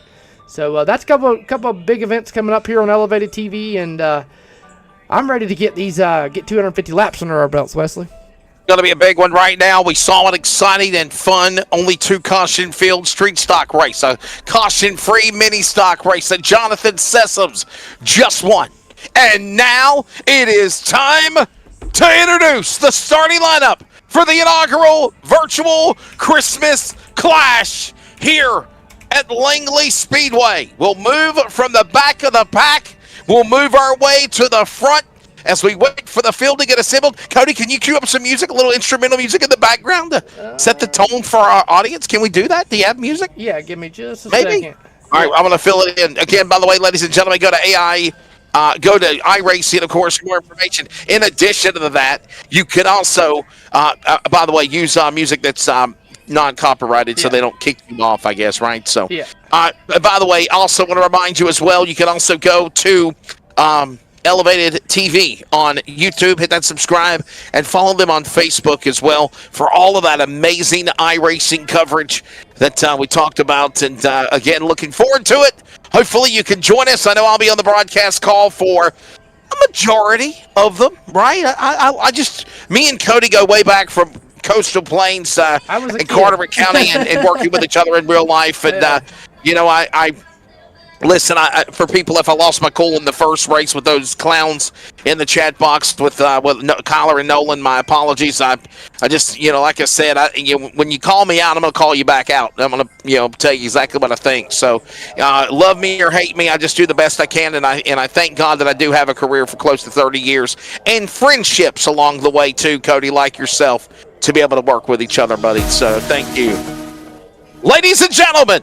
The field is gridded. Here is the starting lineup for the inaugural Christmas Clash here at virtual Langley Speedway. The real race, again, next Friday and Saturday at Carteret County Speedway. I will be announcing. I hope to see you there. Ryan Demers will start by himself. If he's a scratch, I don't know. Yeah, he in is. the number 1 car, he'll start 35th. On row number 18, Cody. Row 17, you got it. In the number 8 tracker, Bass Pro Shops entry, starting in the 34th position. Gonna be Carson Quapple. To his inside in the number 17, he won the Thanksgiving Classic, the virtual AI second annual Thanksgiving Classic here a couple weeks ago. Hitting the driver of the number 17, Colwell Banker Elite, it's gonna be Stacy Purier. Yeah, my apologies. I'm going to do the outs, you're going to do the even, I'm going to do the odd, is what I'm going to say. So you go ahead and grab the next row. My apologies. You're good. I threw off all my numbers. No, you're good. In the number 51, Aaron's Machine.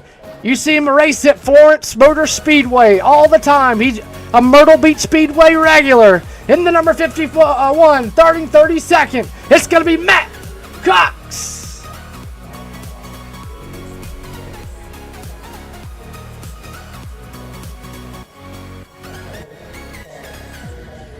Grady Wesley. Yeah, I think you forgot Bobby Sessoms, buddy. Oh, in the number 65 AutoZone Sessoms used auto car parts, number 65. It's going to be Bobby Sessoms. Row number 15 starting 30th on the outside of row number 15 in the car number 30 entry. There's the man himself in the 1J Chevrolet. That is Daniel Thompson. And to his outside, starting in car number 001 in the ABC hosiery, Gildan Colors Chevrolet from Youngsville, North Carolina. Two-time driver. That is Andrew Grady. Starting in the 28th position, in the bare knuckle entry. You seen him earlier blow up in the snowball derby, have a mechanical issue. In the number 77, it's Trayton Lapovich, also a Cars Tour regular. And a winner of the South Carolina 400 2 weeks ago at Florence. And your 2024 Cars Tour champion, driving the BRC number 03. It's going to be Brendan Queen. And Butterbean Brendan Queen going full-time to ARCA next year as well in 2025 from this part of the area in Chesapeake, Virginia. Moving on to row number 13 in the 26th spot, it is the David Hall in car number 40, that beautiful-looking blue machine. And his inside, starting 25th in the car number 07 from Winston-Salem, North Carolina. That is, of course, Dylan Ward. Starting in the 24th position, in the Pure Tank Lines number 08. He's a Southern National multi-time champion. It's going to be Deke McCaskill. Starting in the 23rd position, driving the number 57 Trash Pandas High Rock Bach entry. They call him the Claremont Kid from Claremont, North Carolina. It's going to be Landon Huffman. Moving on, row number 11 in the 22nd spot, car number 97, of course, that is the Bitcoin entry of Daniel Silvestri from Legend Cars to Late Models. And to his outside, in the car number 02, UCI Motorsports Chevrolet, the number 2, that is Matt Waltz. He'll start in 21st. And another Florence Motor Speedway in Myrtle Beach, South Carolina. Myrtle Beach Speedway regular in the number 95 Aaron's machine. It's going to be Sam Yarborough. To his inside, starting 19th in the 2 machine. It's going to be Ryan Wilson. Moving on to row number 9 in the 18th position. Car number 7, there he is, driving that camo entry, LP Productions entry for Dylan Ward Racing. That's the driver of Connor Branch. Into his inside, in car number 99, the Castrol Edge entry. That is Greg Mining. Starting in the 16th position, in the Pendleton Reality number 0, it's going to be Bruce Anderson. To his inside, the number 5 machine. It's going to be Bryant Barnhill. Man out of Conway, South Carolina. Keep an eye on him. Ladies and gentlemen, originally from North Carolina, now from Anderson, Indiana, in the 301 and the USA Tire number B1 entry. That is the Cody Devers, burning popcorn. To his inside, in the car number 262, Arizona Performance Erickson entry Chevrolet, the 262, that is Lee Jones. And he is out of Claxton, Georgia. There you go. Starting in the 12, this is your top 12. In the number 16, a guy I know really well, driving the errand, number 16. It's going to be Chad McCumbee. To his inside, a Langley Speedway regular. And he's also 47 Speed Shops team owner. In the Firehouse Subs GC Pay number 47, it's Riley Music. Ooh, he's from the Virginia area as well. Knows Langley very well. And Firehouse sounds good for dinner. Moving on to your top 10 now. Outside row number 5. In the car number 51, AK Performance Chevrolet. This is Donovan Strauss. Into his inside of the General Lee colors. It is the Bornest entry Chevrolet. Car 901. Crank up the Dukes of Hazzard music. This is Noah Allison. He's also out of Anderson, Indiana. Alrighty, starting in the 8th position. In the number 84 out of Muncie, Indiana, it's Sarah Miller. To the inside of her in the Miracle Dental Center, number 32. I believe he's out of South Carolina, if I'm not mistaken. He is. Yep. It's going to be Zach Miracle.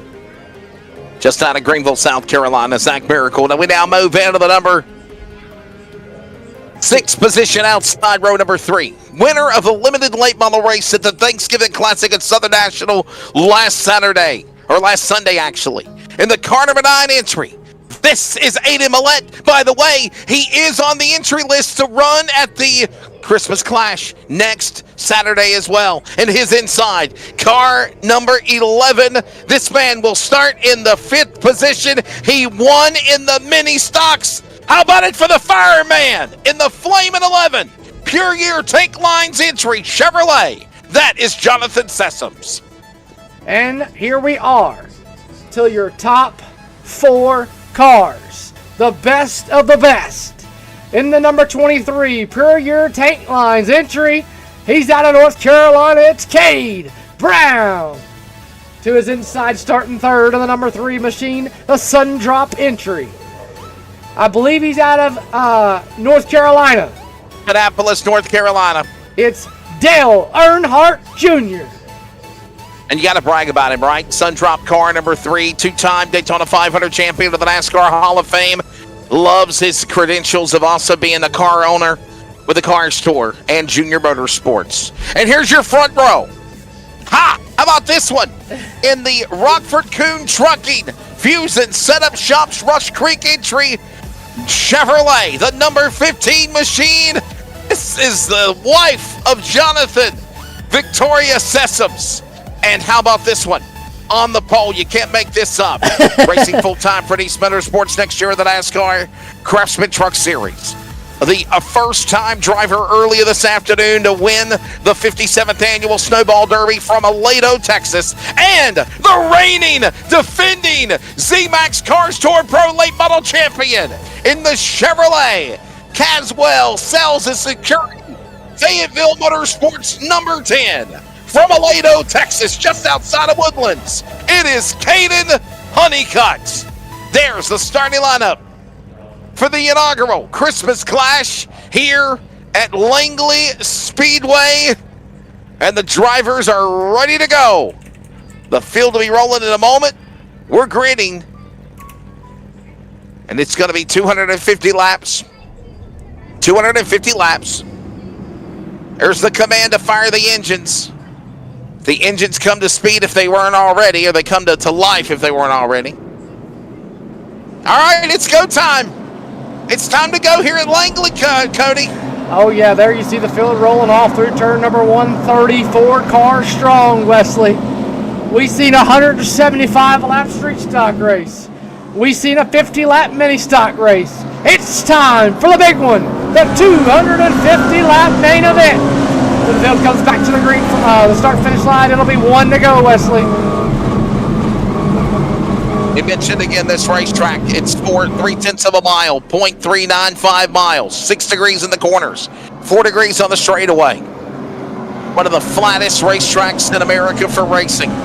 And the real Christmas Clash will be next Friday and Saturday at Carteret County Speedway. Who is going to be the inaugural winner of the virtual version of this one? Strap in as we get ready to turn them loose. The thunder of the late models coming to the green flag. 250 laps. The Christmas Clash here at Langley is coming to green, and you have a race.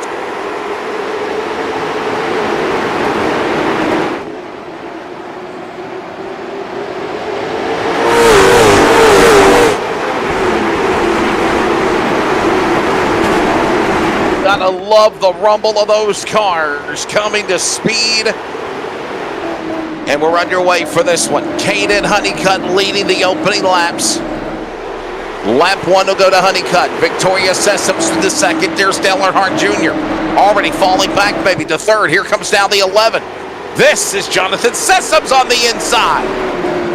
Jonathan Sessom's looking to the inside of Dale Earnhardt Jr. There you see Zach Miracle, Noah Allison, and Riley Music. Somebody that's got a lot of laps around Langley Speedway, and everybody looking to get some heat in them tires. Is everybody looking a little tight, a little loose also.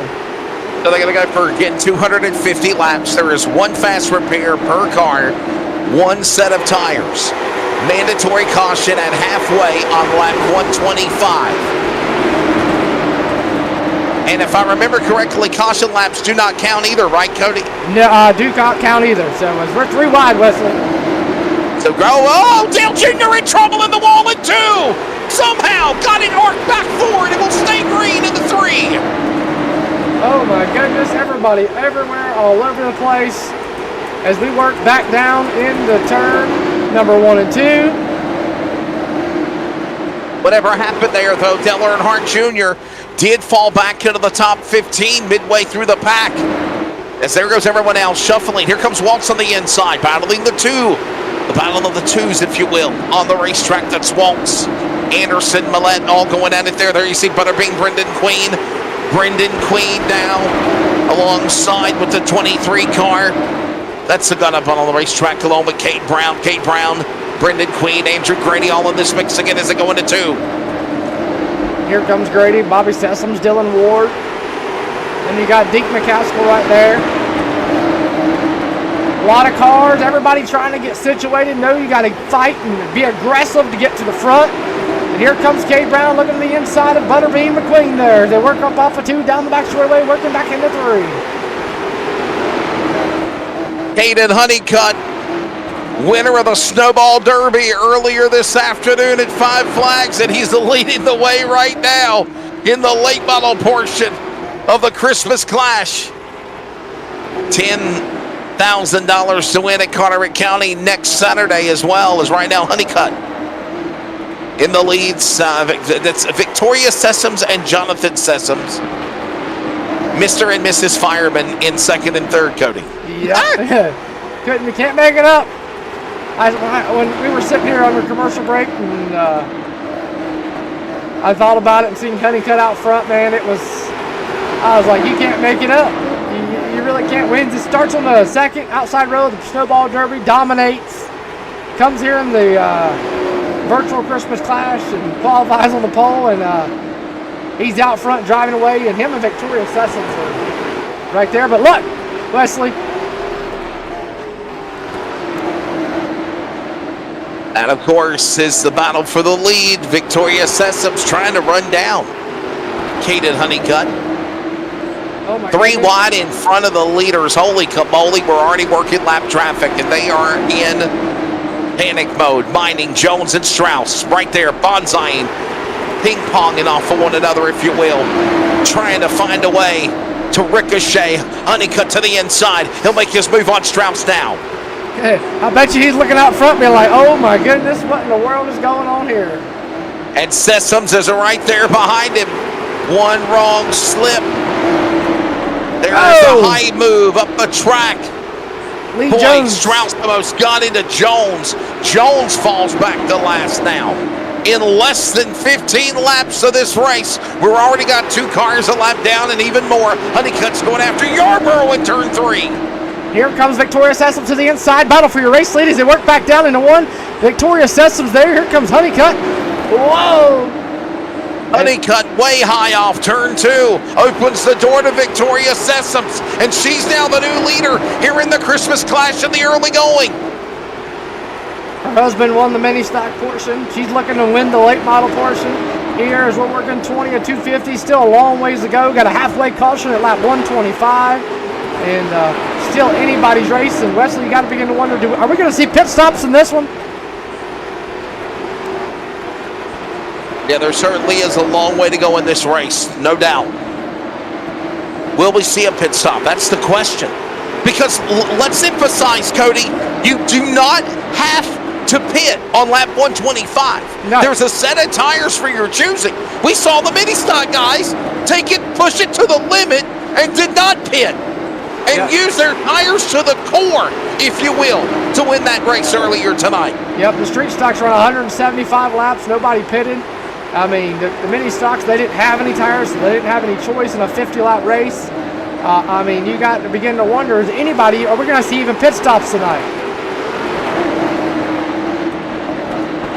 Victoria Sessom still working on lap traffic here.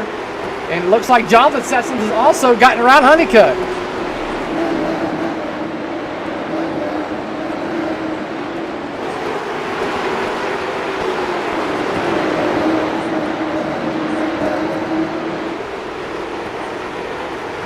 So right now, Victoria Sessom's in the lead. Jonathan Sessoms, who won the mini stock race, there you see him. He's in second. Caden Honeycutt, the pole man, falls back to third, and they are still mired by more lap traffic up in front of them, and we already are 25 laps into the Christmas Clash here. Yes, we see Riley Music starting to try to work on Bryant Barnhill there. Looking a little bit further back. Here comes Ryan Wilson to the inside of Matt Waltz there. The 2 versus 2. That going on for 9th and 10th. But you Waltz way under attack there on the outside lane, yeah. Got to begin to wonder though. Here comes Jonathan Sessoms. Waltz and Wilson just a moment ago. Here comes now the battle of husband and wife. You think the battle of the sexes going at it here in Langley on lap 26. And you got to begin to wonder, your top 3 is right there on top of each other. And Jonathan Sessoms knows if he wrecks his wife, he's sleeping on the couch tonight. So, Jonathan, we already spoke to him earlier. The fireman won the caution-free mini stock 50-lapper, but he says, damn it all, I want to be the late model winner, but I got to get by the missus first. Still a long way to go, by the way, in this one. 28 of 250 laps with Victoria Sessoms leading. Jonathan Sessoms second. Honeycutt third. Miracle, that's Zach Miracle. Up to fifth, by the way, is Allison. There they are.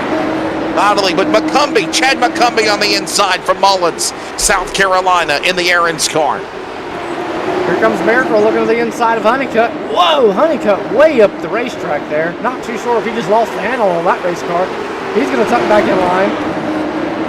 This is all going on for 3rd, 4th, 5th, and 6th here. Throw a blanket over him. McCumbee with a big time loose. Just a little wiggle there for a moment. There's Riley Music, by the way. Look at Music in the 47 up high. Down on the inside, going after the 5. There's Brian Barnhill, the man out of Conway. There's the Virginia driver, Riley Music, perfectly trying to go after a couple of South Carolina boys. He's going to get 3 wide. Oh, he thought about it. He thought about it. Backed off. He backed off. Riley Music said no sweet chin music yet on these guys. He's going to reset and go to the inside of McCumbee. And now go under the rear end of the car of Barnhill as they work into 2 again. Oh, I love that camera. Look at them battling 2 by 2, duking it out.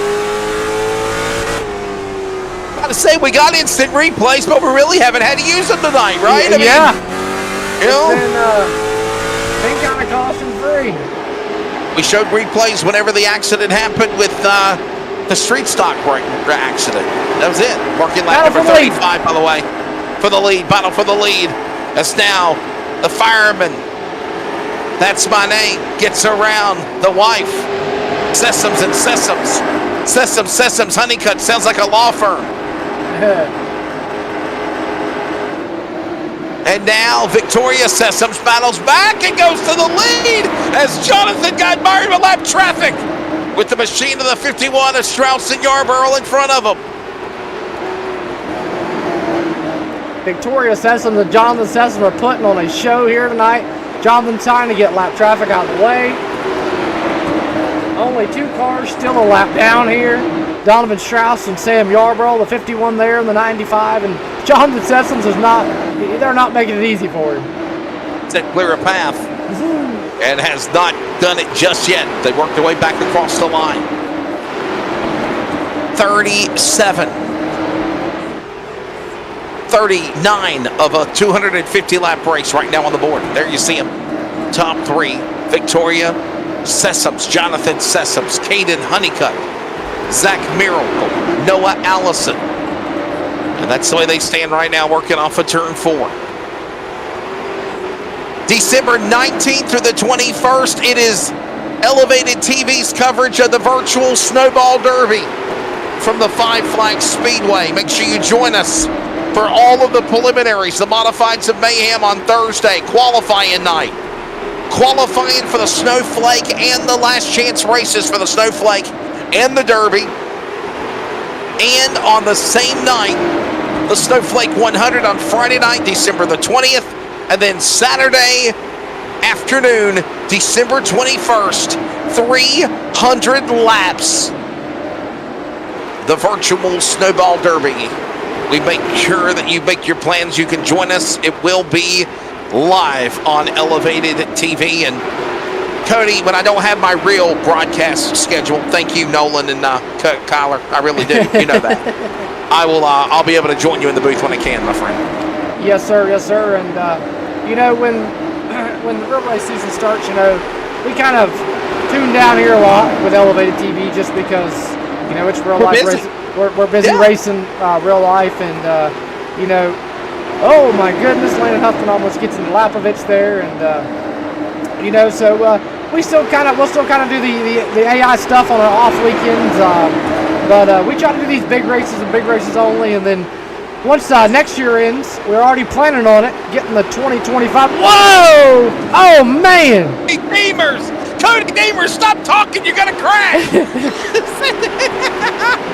Oh no! Cody Deemers in trouble! Way up high, the B1 machine, and there's the caution! Cody Deemers draws the caution while talking to the masses on lap 46 here at the Christmas Clash. It's you can't make this stuff up.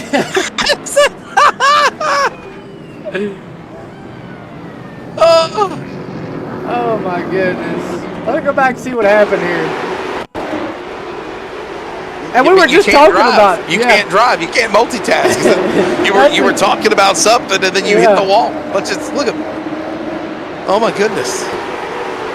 Poor Cody Deemers. Look at this. We were battling hard here. Huffman gets into Lapovich. Lapovich checks up. That's Perrier in front of you. There's Huffman on the inside. Oh boy, he bounced off the one car. Who was that? The one car? The 1J of Daniel Thomason. Yeah, Thomason. All right, so he's calls to the caution. He goes to the rear too, right? You're at the rear. He's at the rear. Yep. Got to find a race leader. There she is. Victoria Sessoms. Donovan Strauss, Sam Yarborough, the only two cars on the lead lap. Here comes Deemers out of the pits somewhere. Wonder if Jonathan can get Victoria if she wins the race for a post-race interview. You think Victoria will talk to us? What do you think? Probably. And we got cars all over pit road. Pit stops are happening. Something we didn't even see in the first race. No, we did not. No, we no. Wow. Now, can we do a pan-away view of the racetrack, Cody? Where are they pitting at? Because there's usually an outside pit at Langley, but there's that infield right there. Yep. On the front straightaway. Yep, they pit right here. We'll get you there. Well, they'll come through right here. There you go. There's all the pit stops right there, and some of the pits are shared because iRacing doesn't give you enough pits. So there you see them. Some pits are shared by some of these guys, but it looks like I believe Aiden Millette, Connor Branch, Butterby McQueen, Sylvester, Greg Minning, Matt Cox, I believe Perrier and Lee Jones all come down pit road. There you go. By the way, speaking of Aiden Millette, speaking of Dylan Ward, those are drivers that are actually going to be at Carteret County next week. That's going to be cool. Well, we've got the one to green, and Jonathan Sessom is not what he wanted to see, as the outside is not where you want to be. And I'm getting yelled at in the chat by Dalton Chubb saying, "Good job, Cody."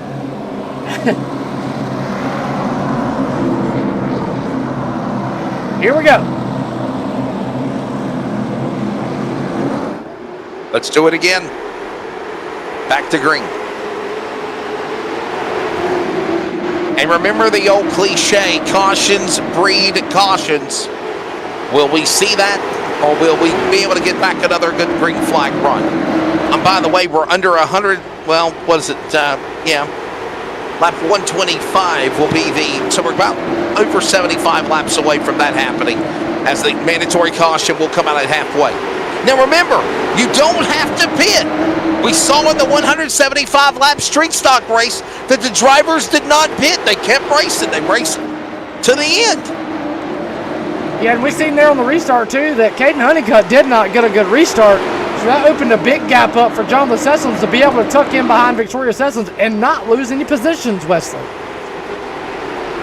We seen people on the outside all night long losing positions from second, and Jonathan Sessoms did not lose any positions.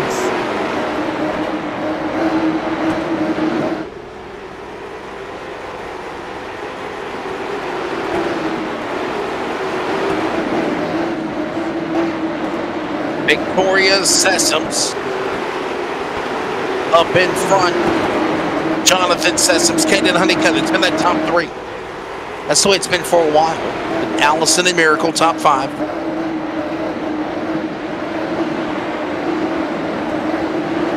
We got a hornet's nest. Yeah, we do, man. Look at this gaggle of traffic. It's all going over the top 10. Andrew Grady, David Hall in that 40 machine. Cracking the top 9. Here comes Dick McCaskill trying to work the outside, not making it work. Barnhill.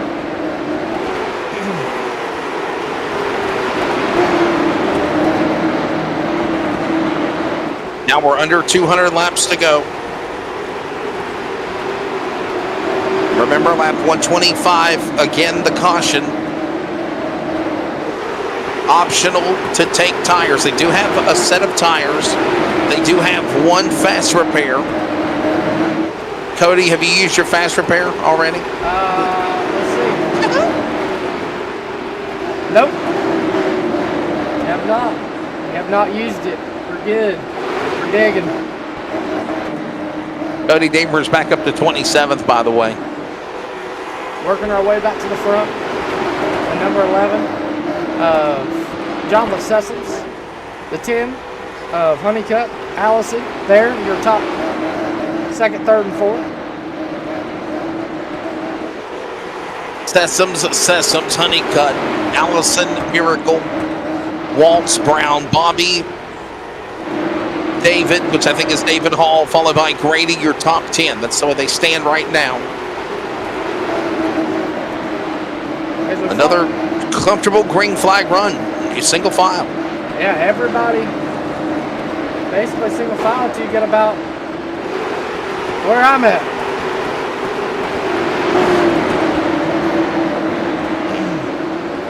You got the 0 of Bruce Anderson, Lapovich.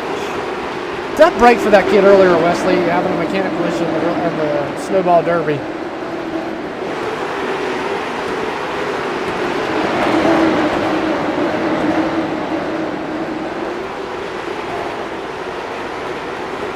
Something you probably will never see in life is Butterbean McQueen and Landon Huffman battling for dead last. Here comes Butterbean McQueen to the inside of the 97 of Sylvester.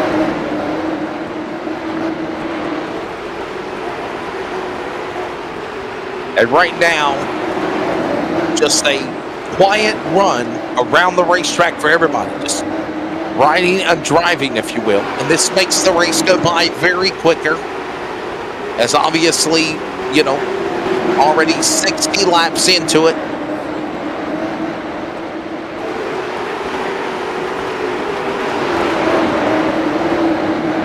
Here comes Lapovich, Superior guy we saw win the Thanksgiving Classic, the virtual side, a couple weeks ago, Wesley. That number 17, running 24. Meanwhile, though, here comes Jonathan Sessoms. Cody, can you update my timing and scoring? I think it froze, by the way. Something happened to it. Good. Thank you. There it is. All right, we're back. 65 laps of 250. And right now, Victoria Sessoms in the lead.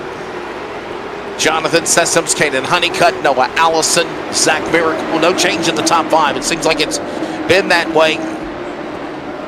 The entire Honeycutt about to, yeah, but here comes Honeycutt now, about to get some company from Allison Miracle, and maybe Matt Waltz might possibly get into that battle too. Yeah. And now They got back single file again.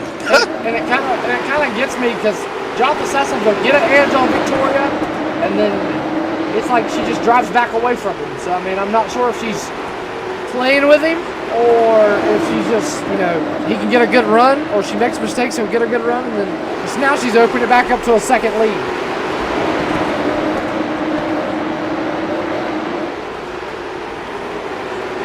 Cody, can you put flyers on the screen?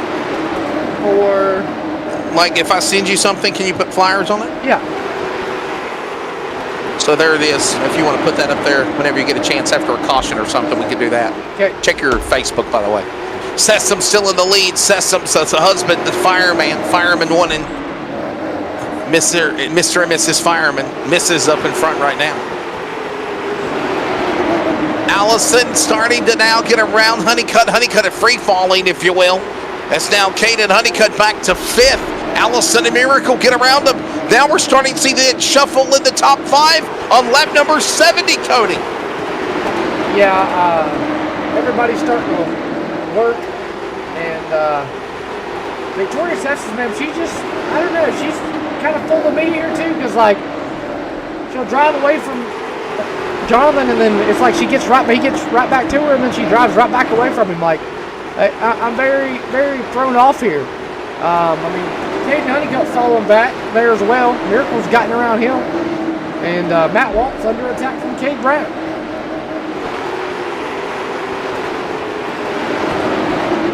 Side by side, we will go. We're back with more from Langley. As right now, 75 laps in of the Christmas Clash. It is the Sessoms family, Mr. and Mrs. Fireman leading here in virtual Virginia. More on Elevated TV when we return.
We're back in, of course, virtual Langley Speedway. This is the inaugural Christmas Clash on Elevated TV, along with Cody Deemers. I'm Wesley Outland, and it all is about this big race, the real race that's taking place next weekend, Friday and Saturday. The, of course, Christmas Clash $10,000 Race of Champions. Limited late models will race for $10,000 to win. There's already close to 30 cars locked in, or 27. I think it's limited to 25. They're up to 27. I don't know how they're going to decide that. There you see kind of an idea of the format. Limited late models, $10,000 to win. Legends, $2,000 to win. And the debut of the Crown Vics / bootleggers. First time at Carteret County Speedway. More details at CarteretSpeedway.com. Tickets are in advance. You can order online. General admission on race day is $15. And look at that, by the way.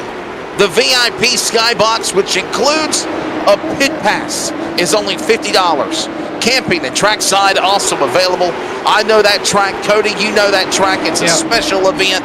Going to be a fun time next week in Swansboro, North Carolina. Oh, yeah, and the skyboxes, man, are so cool because they've got one in turn 1, they've got one in the middle of 1 and 2, they've got one in the middle of turn 3, they've got one in turn 4. I mean, you can sit anywhere you want around the racetrack. You know what I mean? You just got to pay the $50. And the Islander, the Ocean Islander Suites suite box in turn 4 also serves delicious. What barbecue company? Moore's Barbecue and Seafood as well. Best barbecue company you'll ever have. Me and Britton. Morris and Smithfields. And I think they're related to one another too, if I remember that story correctly. Yeah, me and Britton, every time we leave Carteret, we always stop at Moore's Barbecue for the day races when we leave the day races. And yes, it's cool. And we got a new leader, Wesley. Yeah, the fireman back out in front got around the wife. Victoria Sessoms fell all the way back to 4th. Noah Allison up to 2nd. Miracle 3rd. Here is a pass of we're going to show a replay. This is a pass for the lead. Let me see if I can get it. We're trying to queue up the replay. We're not showing you replays of crashes, so we'll show you the replays of the lead. Here it is, the pass for the lead. Set it up for us, Cody. Yep, give me just a moment. We're going to try to get back to it. Here you go. Oh. A little bit too far, but here we go. We'll scan it a little bit. Well, fast forward a little bit, fast forward it a little bit, fast forward a little bit, right about there. And there you see the 11 lurking on the wife. And keep your eyes right here of what happens when she gets to lap traffic. Stalking his prey. Stalking his prey. Stalking the missus. I wish I could go to where it actually happened at. Boy, it ain't happened yet. Right. hashtag fake news. I'm sorry. Yeah.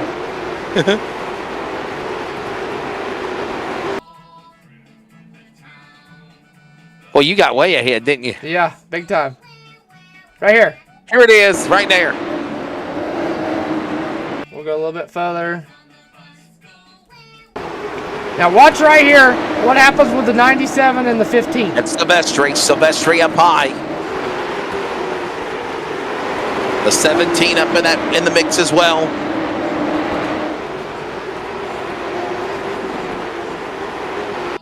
Guess we got a little bit too far ahead. Gonna get faster and faster and faster. Any day now. Yeah, for sure. Maybe we don't need to show the pass for the lead. Yeah. Noah Allison has got around Jonathan Sessoms. Zach Miracle got around Jonathan Sessoms. And we're approaching lap 100. And remember, lap 25 will be that competition caution. Pushed up the hill goes the 0. That's Anderson's car. That's Allison on the inside. Cody Deemers, by the way. Took him 100 the only laps. caution of the race so far. That was it. Cody Deemers. And whoa, David Hall shoving the 11 up the racetrack. Here comes David the 10. Whoa! I ain't going to give him a nose. Here comes Brown. Cade Brown there to the inside of the 11. A couple of laps down, actually, in last place. While this goes on, look at Allison, the new leader in the General Lee colors. Miracle to 2nd. Lap cars between 1st and 2nd as they work off turn 4 on lap 103. We're approaching halfway at 125, so not much more to go, and gives these guys a reset, I should say. They can get a fast repair if they want it. They got tires in there if they need them or want them. kind of gives them an option to do whatever they want or not do nothing at all. The field would be frozen. Nobody will lose a lap or lose a position. Just about 20 laps from now to that competition caution. We only had one yellow flag of the race so far. And that was when Cody Deemers had a problem in turn 2, bounced off the wall. 145 laps to go. Remember, lap 125, there will be a caution at halfway. And remember, drivers can pit. They have a set of tires extra. They have a fast repair if they need it. But they don't have to pit, actually, Cody. Yeah, they do not have to pit. They can take them whenever they want. It is not mandatory at no laps they have to take them. So they can kind of do whatever they want with them. Brady on the inside, battling down to stay on the lead lap. That's the 11. That's, of course, Sessoms and Brady battling. Correction, he's on the lead lap. My apologies. That's 6th and 7th spot. You've got lead lap cars mixed with lap down cars all through the field right now. Kind of a hocus pocus if you don't have time to score to help you. Right, for sure.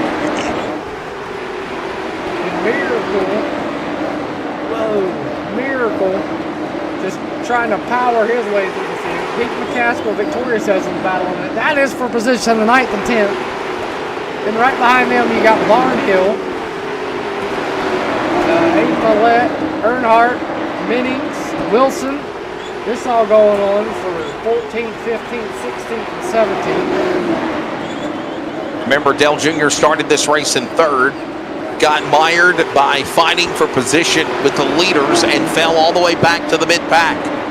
Dale Jr. now,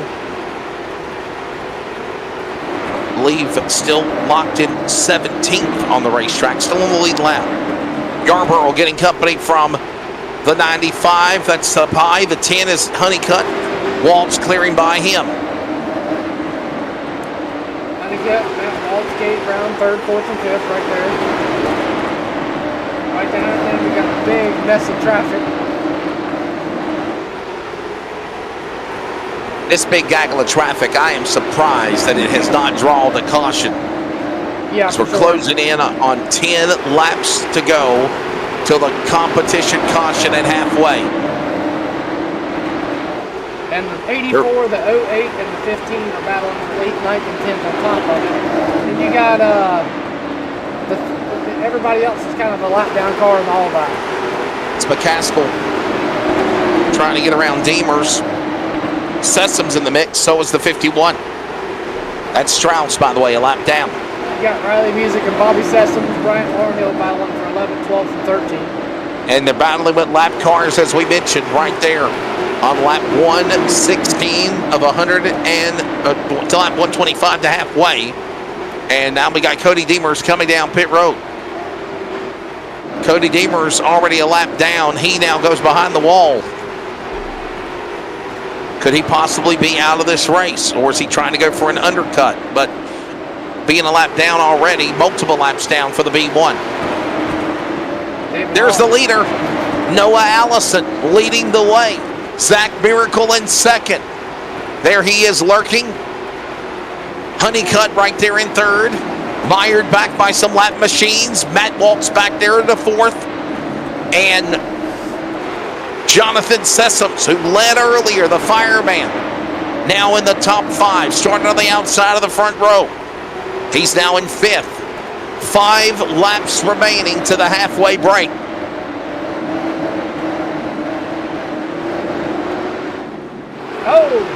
Oh, maybe earlier. We got a caution.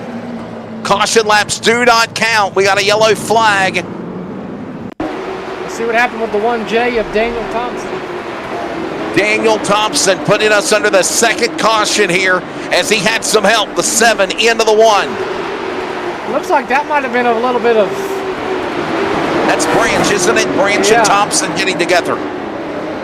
He just parks it right in the middle in front of your leaders. So the caution will come out on lap 120. Remember, caution laps do not count for the Christmas Clash. So we will still have a competition caution on lap number 125. And remember this now, Cody. They could elect to come to pit road now, am I right? Yep. They can elect to come to pit road now. I don't think you're going to probably see anybody come to pit road. We're going to get an overhead shot here and see if we see anybody. The field working through 3 and 4 there. Doesn't look like anybody's going to come to pit road just yet. That's a conveyor belt of everybody staying locked to the inside of the yellow line and staying single file behind the pace car. Yep, so either pit road's not open yet or they just are not pitting. So very, very shocking to see nobody come down pit road. Looks like, I believe, Matt Cock should get the free pass. That's the 51 car, the Aaron's machine. No one else showing any signs of coming down pit road again. As again, we'll get everybody bunched up 2 by 2 here for a moment. We'll get ready for a restart. Still a handful of laps left to go to the halfway competition caution. Remember, caution laps do not count. Caution laps do not count.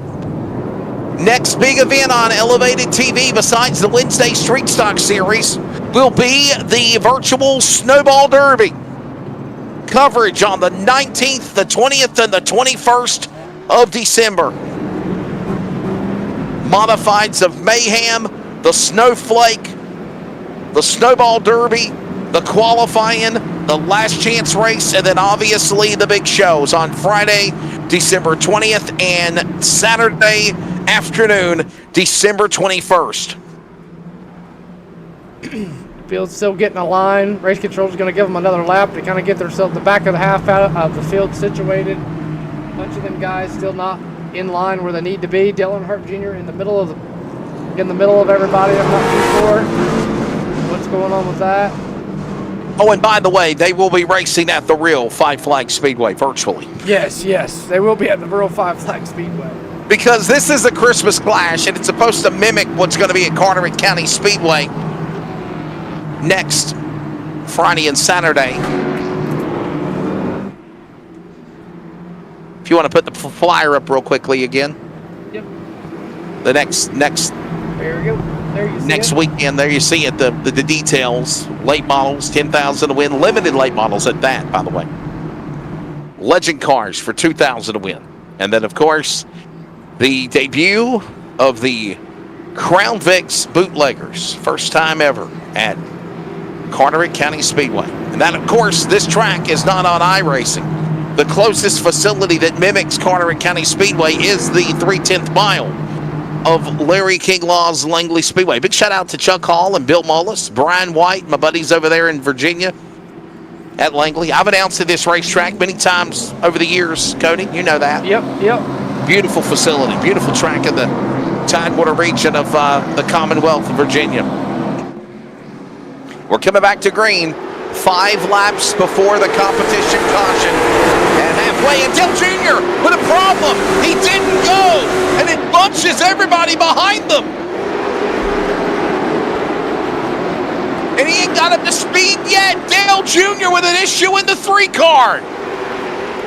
Yeah, I'm not too sure what happened there. Caution's probably going to fly. Not yet. And there it is. Caution is out. Dale Earnhardt Jr. on pit road in the Sundrop number 3 Chevrolet. Here's a look at a replay. He just didn't seem like he fired, got down to the bottom, and it stacked everybody behind them. Look at Brendan Queen and Chad McCumbee up in the air. Wow. I'm not, like, it looks like he's trying to get down here, and he just can't do it. A bottleneck of traffic. I think we're going to look at a replay one more time here. Watch this one more time coming to green. Look at this. He just not spun the tires, didn't get the gear. And look at that. Look at this. Wow. Paul, McCumbee, Queen, even Deemer's got a piece of it. As Dale Jr. comes down pit road, now he's back on racetrack again in the back of the pack. And oh boy, what a turn of events that was. what a heartbreak for Little E. putting us under caution. 3 laps, by the way, to the competition caution. This is our 3rd caution of the race. Ironically, car number 3.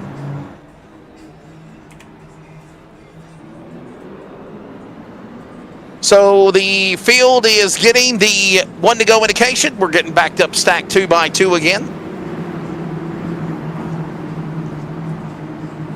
They'll do side by side with, of course, Allison up in front, Miracle second. Honeycutt, Waltz, row 2. Sessoms, Beltier, row 3. Grady Brown, row 4. McCaskill, Barnhill, your top 10. Pace car drops onto the pit lane here at Langley. 3 laps left to the halfway caution. Here at the Christmas Clash, we're back underway. Looks like a good restart there. Allison, good launch on the restart. He got the whole shot over Miracle. Miracle now on the high side. Opens the door down to Caden Honeycutt. The pole man back up to 3rd. Making a move on for 2nd. Can he get there? Waltz battles on the outside.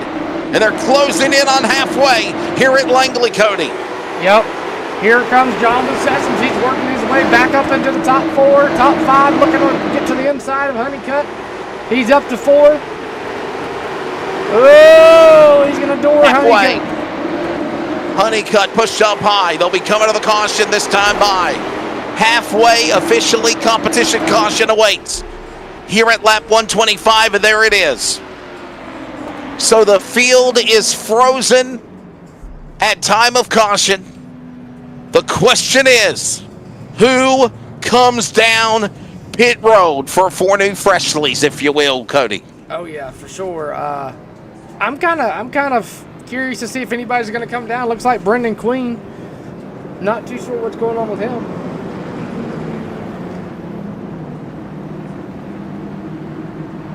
Looks like he's coming back. Chad McCumbee will be getting the free pass to get his the free pass. So Chad McCumbee. Looks like Cody Deemer's pitted again. Chad McCumbee, who got bottlenecked, if you will, with the field on that restart with Junior. The most recent, next to last caution we had.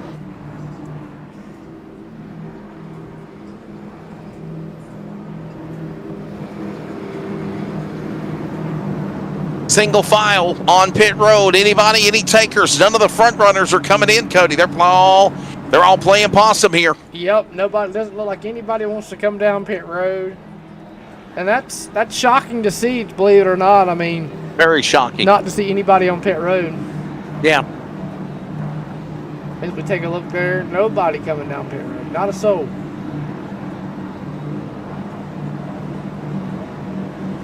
Wow. I'm surprised that nobody's coming down pit road. I mean, you would think after 125 laps, you'd at least need gas.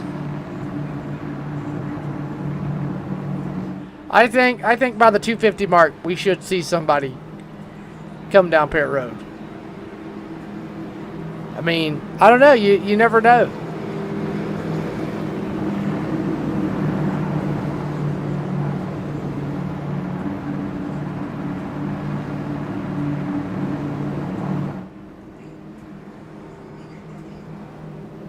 Still under caution. We'll reset the top 10 for you. It looks like Victoria Sessoms is going to be showed as the new leader, Brian Barnhill. Your time and score must be broken again. No, time and score. Yeah, let me update it. Yeah, here you go. Stop. I got you. Should be good now. There it goes. Okay. First time using it. We're Noah Allison, Zach Miracle. Well, you got to remember, too, caution laps don't count, so every time we stay under caution, the time of the scoring flip-flops and goes cattywampus, if you will. Yeah. All right, here we go. Allison Miracle, row 1. Honeycutt, Sessoms, Grady, top 5. Back to green for the second half of the Christmas Clash at Langley. Caden Honeycutt with the best start he's had all night. And wow, a Miracle going to throw it down the bottom. He launched it Went to the outside, opens the door to Miracle. Miracle on the inside with a bonsai move. Here comes Andrew. Grady contact! Up the racetrack! And he keeps it off the wall, but he loses ground to the one. And here comes now Sessoms, Victoria, and husband, Jonathan, working on the inside of the 10 of the pole car. And they bonsai and slam into the 10 car. Here comes Honeycutt up the track. Here comes Sarah Billiter to the inside. Thought about it. Nope, tucks in behind the 10 machine. It's like the electricity just got turned on and went into amp mode, if you will, with these cars. Oh! As we get a caution on the racetrack. Heavy damage. Oh boy, 71, by the way, involved. Is that Trayton Lapsevich? I think it is. Trayton Lapsevich, our buddy out of Canada. There goes Matt Waltz up high. The 2 car showed signs of a problem, and then there's McCumbee alongside with Lapsevich. What happened to, oh boy, McCumbee right front into Lapsevich, and man, he just got missed getting tagged. That might save him on a fast repair for the 77 of Lapsevich from Canada. Let's see if we can't figure out what happened with Matt Waltz. Oh my God. Here's a replay of Matt Waltz's incident. Hard Watch impact the orange and blue, the orange, blue, and white number 2 car. Oh wow, there you go, the 84. That's Biltier, Sarah Biltier. Floor banging. Right here's where I believe it happens. And wow, a bonsai shot into the wall by Bobby. That's the 65 of Bobby Sessoms. Gets into the 2 and walks, and then we've seen the incident that took place as well with Lapsevich to put us under the yellow flag. Lap number 130 at 250. We take a break. We're side by side so you don't miss anything. More of the Christmas Clash from Elevated TV when we return from Langley.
We're back. Getting ready for the restart here at Langley.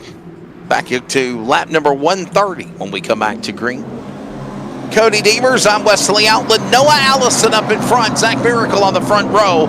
Pace car drops onto the pit lane as we go back to the resumption of the second half of the Christmas Clash with about 120 laps to go here at Langley. All right, Noah Allison with a great jump. Here comes Andrew Grady down the inside of Zach Miracle. Whoa! Miracle. Grady going to push Miracle up. Honeycutt going to get pushed up as well. Here comes Sessoms.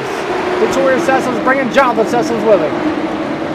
Sessoms and Sessoms on the bottom. And they've been locked together all night, Wesley. And actually Bobby Sessoms as well, and Sarah Biltier on the inside. Look at this now. Trying to hook up with the other lady. Here goes now Jonathan. Bonsai move off of the 15. Sarah and Victoria battling. Oh, Kate Brown not happy with Zach Miracle. And look who started dead last. Look who's made his way up in 8. Started dead last. Carson Quapple all the way to the 7th spot. And that number 8 machine, the Bass Pro Shops Club Tracker Boats. Number 8 Chevrolet for Junior Motorsports. Here comes music. Why the music working his way in there? No, yellow flag is out. We got a parking lot in turn 4. A couple of cars involved. Dylan Ward in the 7. Oh, man. 17 of Superior hard in the wall. We'll have to look, see that. 65 of Bobby Sessoms, and we're almost 4 wide. I thought about it. This is what started it right here. Look at this bonsai behind them. Bottleneck the traffic. And there you see the 65 lock up. Nowhere to go for these other cars. Okay, so that's Dick McCaskill. That's Ward they stopped just to avoid. Let's see what happened here with Superior. Yes, Stacy Superior, one of the legendary late model men from South Boston, Virginia. Nonside off the 7 car. Looks like that's Connor Branch. Also seen one more. Let's see if we can find that car. That's about the 2nd or 3rd time Connor Branch has been involved in getting into another car to cause a caution here at Langley so far, Cody. Yeah, for sure. He's definitely been on the verge of taking people out. That's for sure. Receiving end, if you will, I guess. Or? Yeah.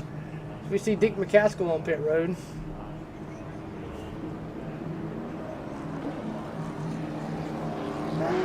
By the way, let's take a look at the race summary so far. Just after halfway, lap 134 of 250. And there it is, 117 laps to go. 6 cautions, 4 have happened in the last, 10, 15 laps, Cody? Yep. It's been a very caution-free night tonight, other than this race. There's Dick McCaskill, the driver out of Raleigh, North Carolina. I don't think he has any damage on that car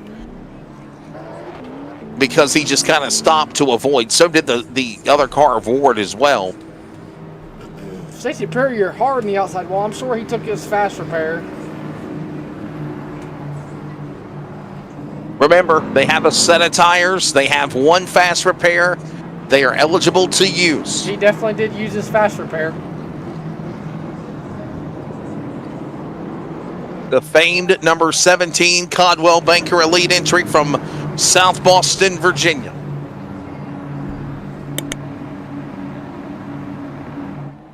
I love the General Lee colors. Noah Allison. Did you say he's from Anderson, Indiana? Yes, sir. He races Crown Vics at Anderson Speedway, Salem. He's been to Highland Rim, Ona Speedway in Ohio, Nashville. He's won a bunch of races at Nashville Fairgrounds. Yeah, Ona Speedway's in West Virginia, by the way. West Virginia. And he... only pavement racetrack in West Virginia, might I add. Really? Yeah, there's no other pavement tracks except Ona Speedway. He's, and it's like a miniature Pocono. Huh. Ready to go back to it again here at Langley. Lap 134 of 250 in the Christmas Clash. Some new names up under the top 5, including now Grady, with Noah Allison leading, Andrew Grady second, Jonathan and Victoria Sessoms, the husband-wife duo, been right there in the top 4. And how about Carson Quapple, climbing all the way into the top 5, started in 34th in the race starting. Look at the number 8 car.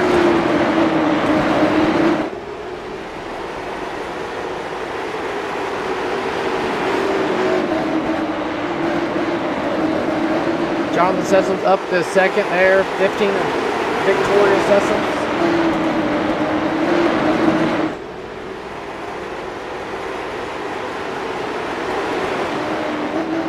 Allison Sessoms, Victoria, of course.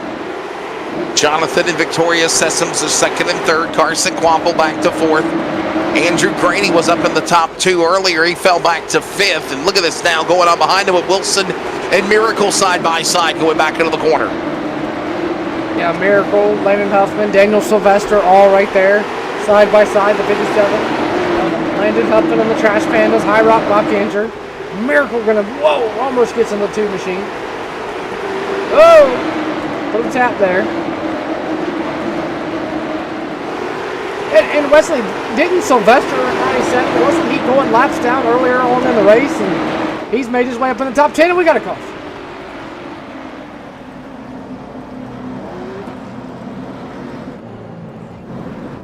The 2 machine of Matt Waltz. Matt Waltz, yeah, boy, oh boy. Oh! Little touch there from Deke McCaskill and broke the right front on that racing machine. Right front of that car is done.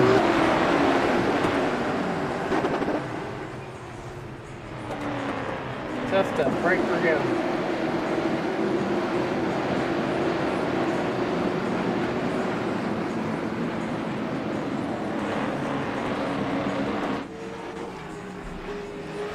And Wesley, the top caution. Yeah, go ahead. I'm sorry. No, the top 3 have been about the same the entire race. Victoria Sessoms, Jonathan Sessoms, Noah Allison, Zach Miracle have all been like right there within reach. Carson Quaffle, I think, is the only person that has moved up into the top spot or the top 5 that's not been running the top 5 the entire race.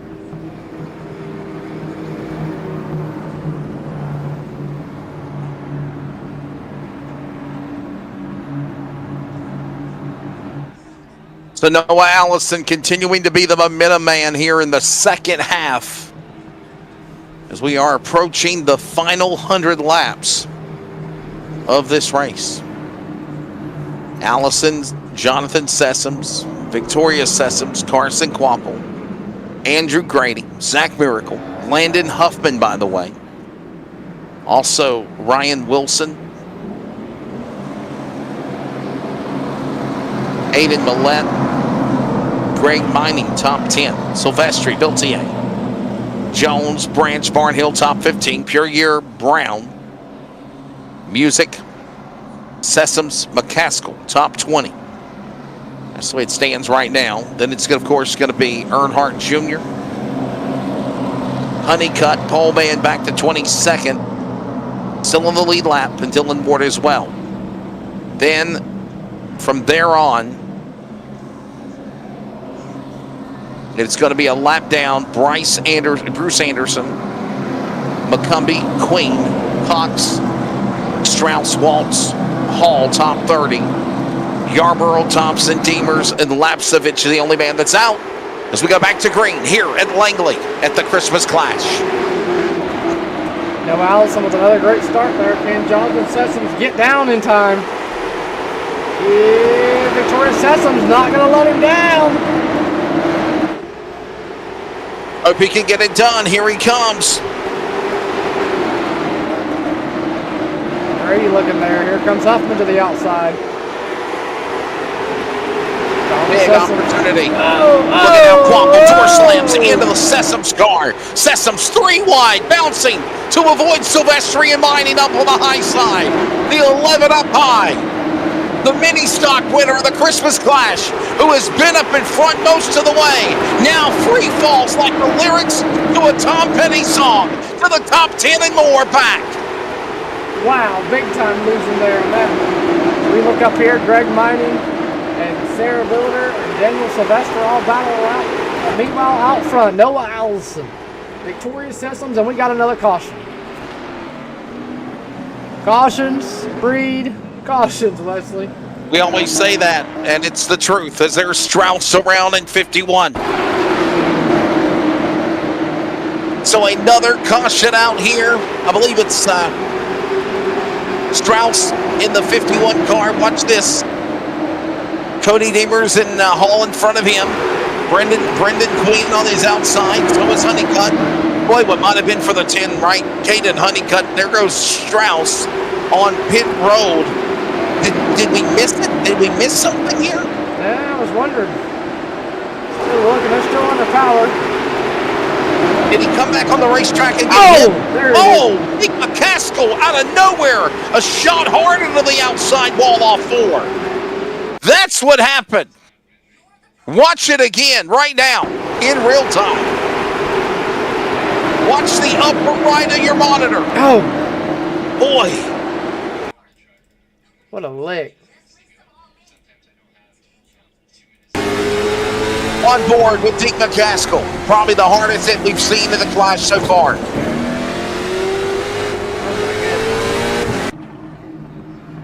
Definitely a hard lick there for that. The number 08 machine. 08 out of Raleigh. Yeah, Dick McCaskill, longtime champion at Southern National, former champion of the Z-Max Cars Tour, full-time competitor on the Cars Tour and more. He's raced all over.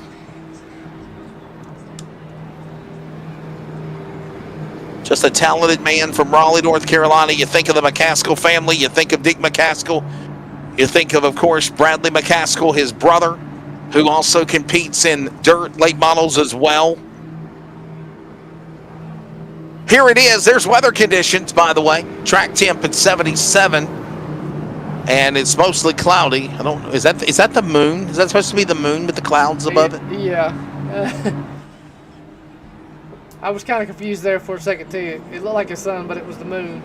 Yeah, the moon with the clouds. Yeah, ghetto moon, ghetto sun. And I gotta give Carson Quaffle the Hard Charger Award as of right now. Man went from 34th to 4th, 30 positions. And if he comes out here and wins this thing, he's definitely got to get the Hard Charger Award, Wesley. Shades of what Stephen Nasse did in the Snowball Derby last night at the Snowflake, starting 24th to win the Snowflake 100 and starting 30th today to finish second in the Snowball Derby to Caden Honeycutt. We're back to green here at Langley. The Christmas Clash nears the final century grind. Here comes well, you got to Grady. pace yourself. I mean, you got to pace yourself, Cody, right? We talked about it. Patience. Got to ride and drive a little bit. We've seen the long green flag runs, especially in the first half of the race, but it seems like it's all been yellow flag fiesta without the tacos in the second half. Yeah, definitely yellow flag after yellow flag after yellow flag, and you can definitely tell these guys are getting a lot more antsy. We've got another yellow flag. Another caution. It looks like it's Stacy Puryear again, locked up in turn 1 and 2. The 17 from South Boston, Virginia. And oh, what a shot for him. Hold my beer, Deke. I can hit the wall better. Shower of sparks bellowing from the Virginia number 17 machine of Stacy Puryear. And the caution out again. Right front completely broke on that racing machine. Wesley, the question is, are we going to get more than 5 laps done? I hope. That's all I can say is I hope. Closing in on 100, how many cautions now? Race summary. 102 laps to go. 103 laps to go. 9 cautions. 2 cautions in the first 125 laps. 7 cautions in the last, 25, 30 laps? Yeah, since halfway. I feel like I'm watching an actual league race, not AI. And don't forget the Snowball Derby, our version of the AI Virtual Snowball Derby, December the 19th through the 21st. What are you going to have, Cody? What is it, modifieds and more, right? Modifieds, pro late models, and supers. And then that'll be kind of the weekend of racing. And now qualifying for the Snowball Derby will be on Thursday night with the modifieds, right? Yep, qualifying on Thursday night will be qualifying, and then pro trucks and 75 lap modifieds, and then Friday night will be LCQ and heat races for the Snowball Derby and the Snowflake 100, and then we'll set the grid for 100 laps of Snowflake action on Friday, and then 300 laps on Saturday. So basically, qualifying will be on Thursday night for the virtual derby, and the modifieds will follow with the trucks, and then Friday will be the last chance qualifier for the Snowball Derby and the last chance qualifier for the Snowflake, along with qualifying and then the Snowflake 100. So basically, when we get to Saturday, December the 21st, for that afternoon, it would just be a 300 lap super late model. Yep, both qualifying for the Snowflake 100 and the Snowball Derby will be on Thursday. Oh, really? Yep. Okay. And so it'll just be it'll be an LCQ race for the Snowflake, an LCQ race for the Snowball Derby, and then you'll have the Snowflake on Friday. 100 on Friday, and then 300 laps on Saturday. Gotcha. And I know tentatively right now I'm scheduled to do the Friday and Saturday of that event. Yes, sir. See if we can get this one done. Yeah, hopefully. Still got 100 laps to go, right? And, I mean, it's all changed. Everything's changed. It's been tipped over on its axis, if you will. Pace car is in. Allison Grady on the front row. Back to it again here at the Christmas Clash. Remember, caution laps do not count.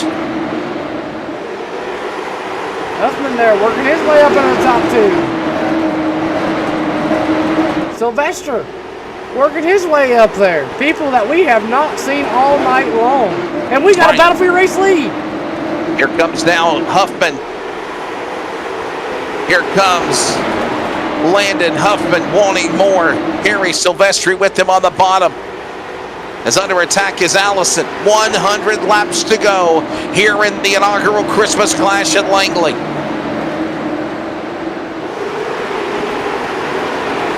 Who's going to be stocking their stuffings with the bragging rights of winning this one and have a happy, jolly Christmas? What happened to Jonathan Sessoms? He's falling back to 14, stuck on the outside and looking to lose more. To wake up our audience out there, got a little Christmas joke humor for you. Who says, oh, oh, oh? I have no clue. Santa walking backwards. Oh, yeah, you told me this earlier.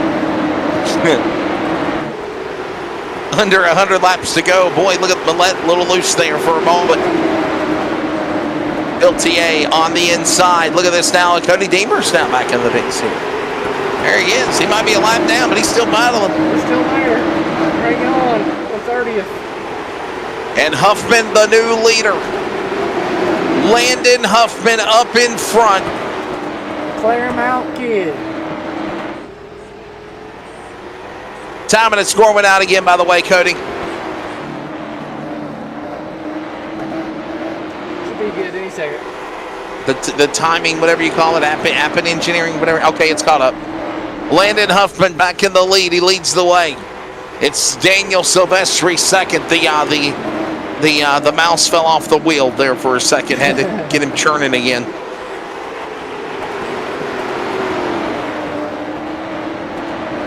Huffman, Silvestri, Allison, Barnhill, Sessoms, top 5.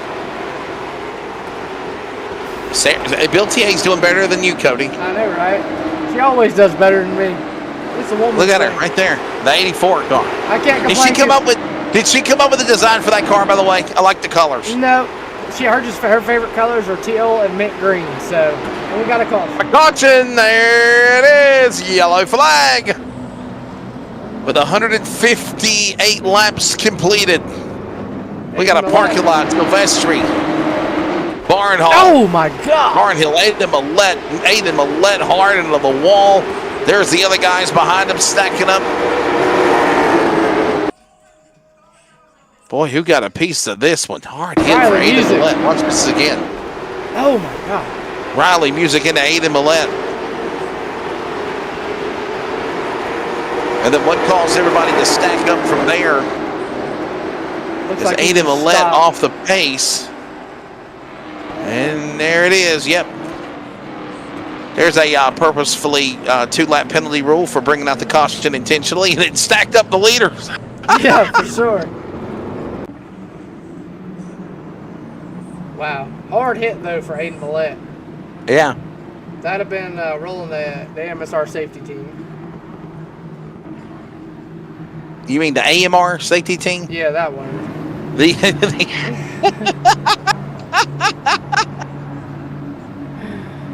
That word. Yeah, American Medical Response, AMR. Yeah, we'll go with that one. I picked number 1, not number 2. Well, actually, I picked number 2, not number 1, because I said number 1.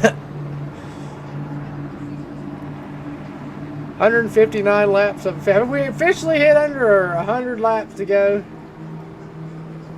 Yes, 92 laps to go. We've hit under 100 laps to go. We're in double digits now. Thanks for everybody that joined us for our coverage. Of course, we've been on the air for about 3 hours now. Cody Deemers, I'm Wesley Outland. And reminding you and yours to join us for the big one, the real one. The, of course, Christmas Clash. If you want to put the flyer back up, we'll be at the Carteret County Speedway in 6 days. Next Friday and Saturday. Make sure you join us. Got a little bit of weather coming in down here in Carolina. And Cody, it did warm up a little bit today. I was very happy. You know, it was 35, 40 degrees yesterday, up in the 60s today. Supposed to be in the 60s next Saturday for the race too. So next Wednesday, Thursday, and Friday. Next Thursday, we're not supposed to get no higher than 20 and no lower than 11. You forget that. And everywhere else, Wednesday will be high of 32, low of 18. And Tuesday will be a high of 46, low of 32.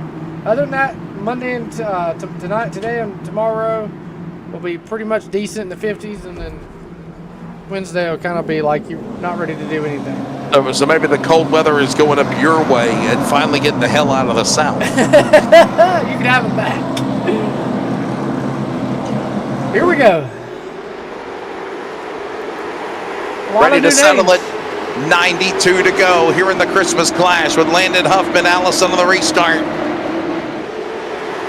Look at Huffman with a great launch, a two-time Hickory Motor Speedway late model NASCAR champion.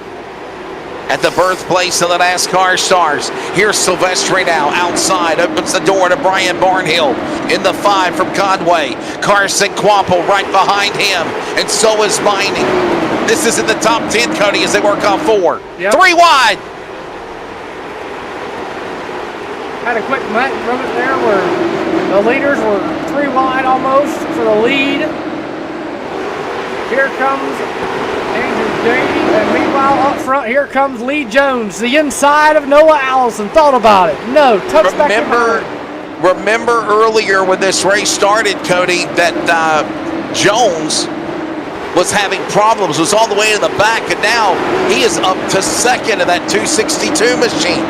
That, of course, is Lee Jones in third now. Oh, my goodness. Not sure. Sylvester way off the pace.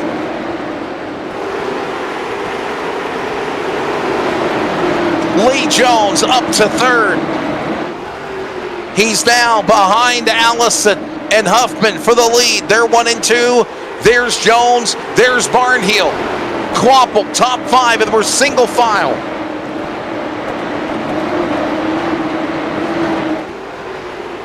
Caden Honeycutt coming back in the mix.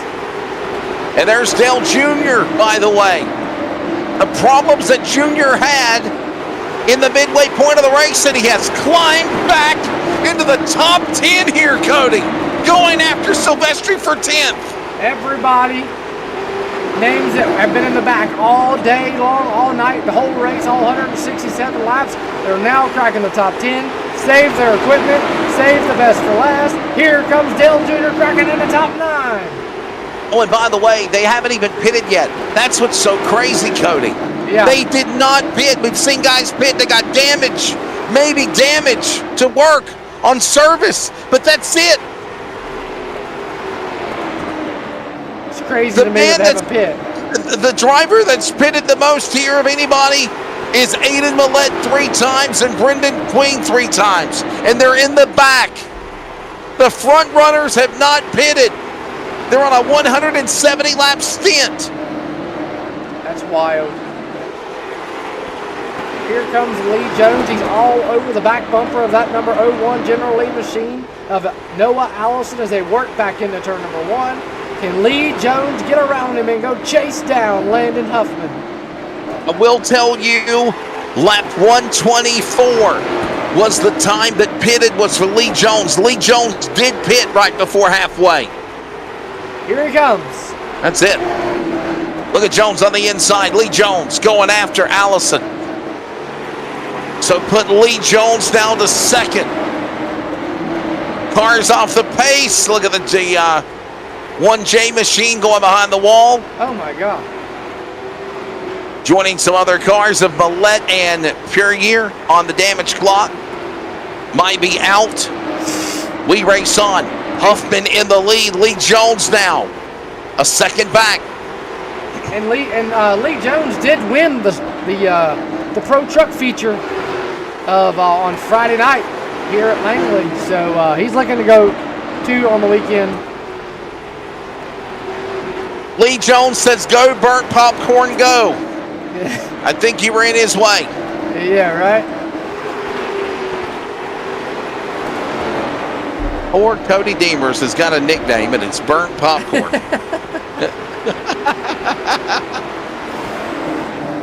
But here's my question, though, Cody. Did you eat it? No. Listen, Okay. the microwave, 6 months after having the microwave, it still smelled like butter popcorn in the microwave. Oh, Jesus. Huffman in the lead, Landon Huffman. Look who's going a lap down. Yeah, look at this now. Look who's going a lap down. Here comes Jonathan Sessoms being passed. What might have been for the 11, the fireman, the mini stock winner here at the Christmas Clash. And Lee Jones is real into race leader, ladies and gentlemen. His wife, Victoria Sessoms, has fell all the way back to 15th as well.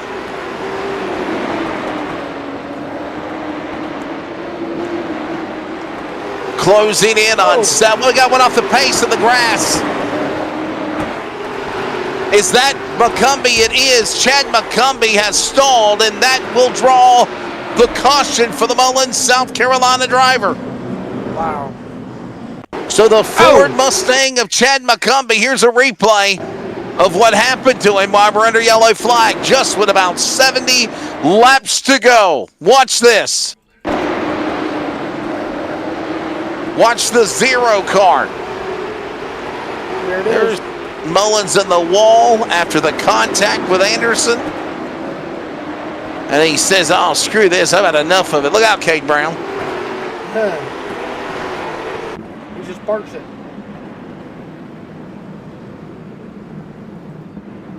Another caution. 70 to go here at the Christmas Clash. We'll take a break. We're back with more in just a moment from Langley.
$70 laps to go here at the inaugural Christmas Clash. Huffman Jones on the front row. By the way, the free pass did go to Jonathan Sessoms, the fireman in the 11. He's back on the lead lap. We're coming back to green here at Langley. And something that we haven't done all night is to crank it up for you. The sound of late models around Langley at the Clash.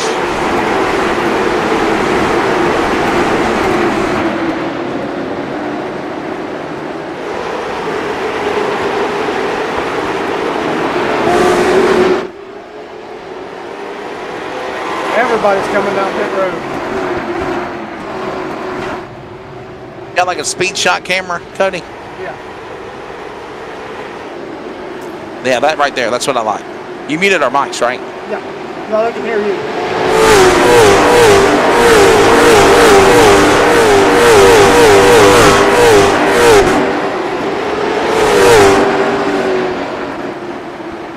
There you go. That's what we were looking for, except around the racetrack, all the speed shot cameras, a little crank it up for you to let you hear the thunder of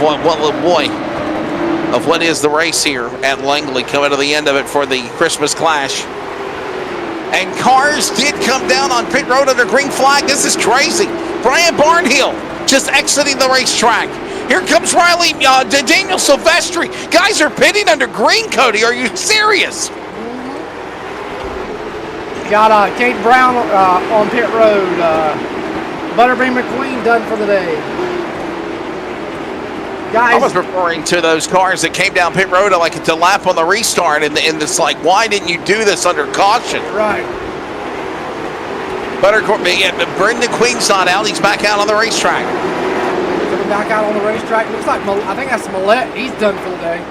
Yeah, Aidan Millet's out. And by the way, the real Aidan Millette will be at Carteret County. He's on the entry list and won the limited late model version of the Thanksgiving Classic at Southern National last Sunday. Battle for your lead. For the lead. Look at this. Lee Jones up high. Look out, coming after him.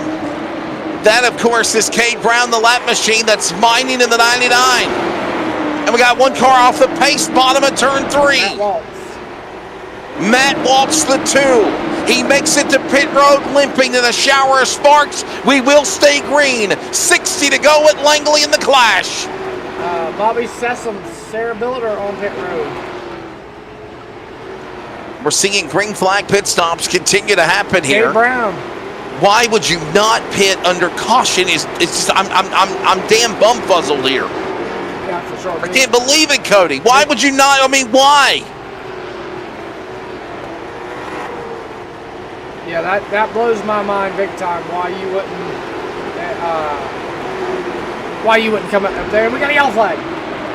And caution out. Now it's a problem for Dick McCaskill and Stacy Puryear. I think Stacy's got locked and can't go nowhere because the 08 stalled.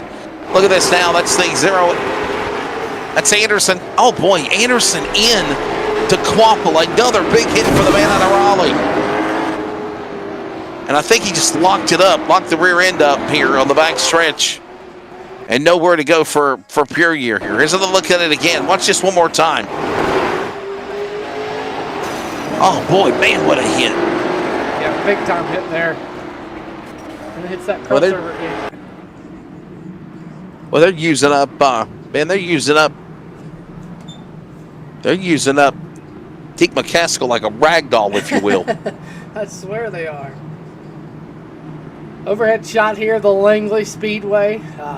If you look at the top of turn number 1 where the parking lot is, if you look over off to your left, you can see the Langley Air Force Base. That is literally right across the street. Here we'll get the overlays out of your way. You see the campers and... Unbelievable. So, Wesley, we're closing in on 50 laps to go. Yeah, closing in on that lap 200. We're on lap number 192 of 250. So under 60 remaining. How many cautions now? Put up the race summary. Bottom right, watch it. Are you declaring Lee Jones as the winner? I've seen you do that now for the second time. What the hell, man? It's like trying to show the early election result, Brian. I mean, what the hell are you doing, Cody? 59 laps to go. And remember, if he wins this damn race, it was preempted to happen. Yeah, you see what happened, everybody, right? 59 laps to go. Jokingly, I'm just messing with Cody. 59 to go. How many cautions again? You 12. What is it? 12? Yeah. 12 cautions. Wow. And again, by the way, 10 cautions since halfway. That's how many cautions we've had Only 2 in the first half. That's been it.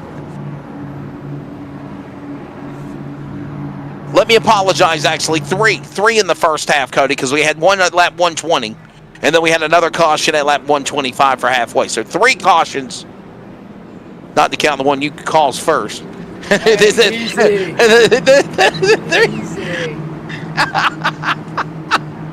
I'm only playing with your bird popcorn. Yeah, right. We'll get ready for the restart. By the way, don't forget the big race, the real race, the Christmas Clash this Friday and Saturday. Carteret County Speedway, big show. Some of these names will be there for the big show for 10 grand to win Saturday. I'll be there as well on the broadcast call. Back to green as we settle in with under 60 to go here at Langley. Let's see if anybody's coming down pit road. Lee Jones inside. Here comes Miney to follow. And look at this. Dale Earnhardt Jr. right back to where he started the race. And we got cars pitting. Grady, Sessoms, and Huffman on pit road at lap 193. Why are you not pitting under caution, Cody? I'm wondering the same thing because, I mean, now you're going to go laps down. Now there's only 8 cars on the lead lap. Why did they do that to themselves? Lee Jones in front. Lee Jones still has a pitted. In second. Liddell Jr., by the way. Remember what happened to Jr. earlier? Before halfway, he worked his way back up to the field. He was a lap down. He's up to 3rd. And Lee Jones, I mean, he's the same way, back there in the back. Worked his way up. And Dylan Ward. And he's pitted. Remember? Yeah. Lee Jones off the pace. Okay, he's back to speed again. But look at Dylan Ward. Dylan Ward's another one. He had a problem earlier in the race. He was in 4th. He's in 4th now. He was going to be out of it. Mathematically, even have said he's done. Here he comes for 3rd. 7 cars on the lead lap here. Jones, Earnhardt Jr., Ward, Mining, Music, Branch, Honeycutt. That's it. 7 cars on the lead lap. As we hit lap 200. 50 laps to go here in the Christmas Clash at Langley. This has been a good one so far, ladies and gentlemen. What a crazy turn of events. Pitting under green flag. What were you thinking in the lyrics to the song? Yeah. For sure. I mean, it amazes me that you would even pit under green flag. I mean, Branch, Honeycutt, Music, Mike, Ford, Earnhardt, and Jones should all have a pit stop underneath their belt. Honeycutt would be the only one that wouldn't have a pit stop under his belt. Now, Earnhardt's on fresh tires, so he's going to eat Jones up like he's sitting still.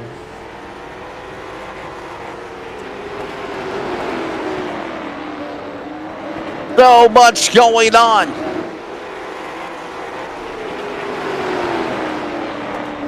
Ready to decide it with Lee Jones up in front.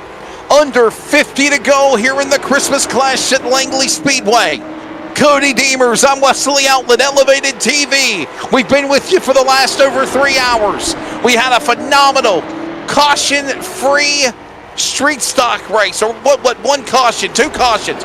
Caution-free mini stock race that our buddy Jonathan Sessoms finally won on a live broadcast. And now we settle in for the finale, and it has turned off not just the axis, but the equator for that matter, Cody, of iRacing, because only 7 cars are on the lead lap, with Lee Jones leading now behind Little E. Yep, and Dale Earnhardt Jr. is catching the 262 machine of Lee Jones. And, I mean, it's a 2-car race in reality. I mean, for the last 50, and oh my goodness, Riley, Music down. Music spinning, bottom of the racetrack, all 4. Will it draw a caution? It will. Caution out for the 47. A man that knows this track very well. Riley Music spins in the 47, and the caution is out. boy, what a tough break. Riley Music. Not too sure what happened to him there. Unless he got touched right here. The young man out of Norfolk, Virginia. And there's wow, there it is right there. There's a shot into the wall, and then he went down to the bottom of the racetrack, and I'm wondering if he might have locked the car up. Charles Boy got into Bryant Barnhill, 5 might have damage, man out of Conway, South Carolina. That I was trying to see if he stalled the car.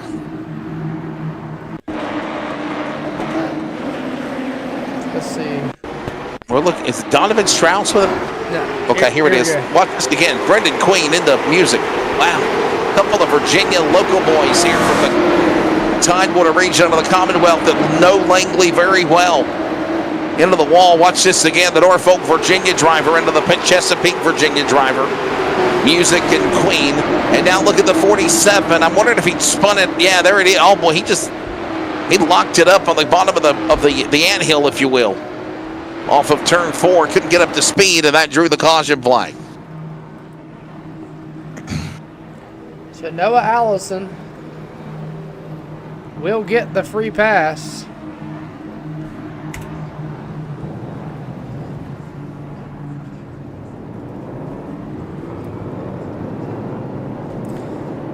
So, cautions breed cautions. And when we get a chance of a green flag run on a restart, everybody scampers like roaches hiding from light in the middle of the night to come to pit road. And it literally has put only 7, 8 cars on the lead lap now. Who gets the lead lap back? I think Riley Music will stay on the lead lap. Noah Allison, who led close to the majority of the second half of this race at the General Lee from Anderson, Indiana. He is back on the lead lap in the 0-1. That's a good thing for Allison, Cody. We saw how good his car was, and now he is the only car on the lead lap now. 7 cars with 42 to go. Yeah, Noah Allison, I mean, the tough part about it is he's got to come from the back. But the good thing about it is he plays his cards right. He can get back to the front. He can get back in position and get back, go back, potentially get back in the lead. I mean, it's 42 laps. Still a long time, you know what I mean? It's not like it's a lot, but it is enough time to get back to the front. So here we go. Jones and Jr., front row. Warren and Branch, Honeycutt, Mining, and Allison. Those are your 7 cars on the lead lap. Victoria Systems would get the free pass if the caution was to come out again. On the restart, Jones gone on the inside of the flat. On the apron, hugging the yellow line. Junior up high. Here comes Junebug. Will he make something happen? Can't clear him yet. Closing in on 40 laps to go, and oh my, here comes the pole man from Aledo, Texas. It is Caden Honeycutt climbing back into the top 5. Watch the 10, Cody. Here comes the fourth place machine of Caden Honeycutt. Caden Honeycutt looking to get back to the front. And whoa! Oh, David Hall! The David Hall into the wall in turn 4. That was actually correction turn 2. He saves it. I think we'll stay green. But Dale Earnhardt Jr. is all over the back bumper of that number 262 machine of Lee Jones, and he wants to win it bad. Here comes Honeycutt. Like a predator on his prey, ready to pounce on a coiled cobra. Oh, and man. There's a caution. Caution is out as we got the 7 of the 95 around. That is the 7 car of Connor Branch and the 95 of Sam Yarborough. Multiple laps down. Our caution out again here with under 40 to go. Watch this again. The 7 car, the 95.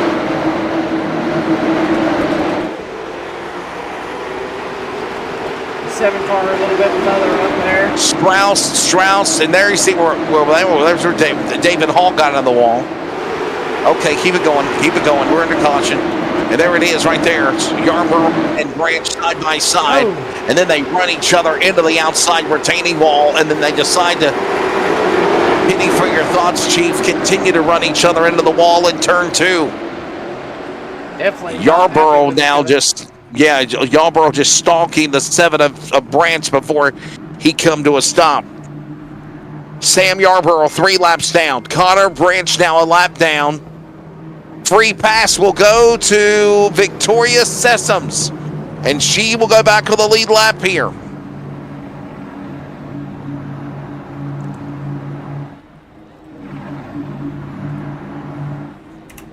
Well, this race definitely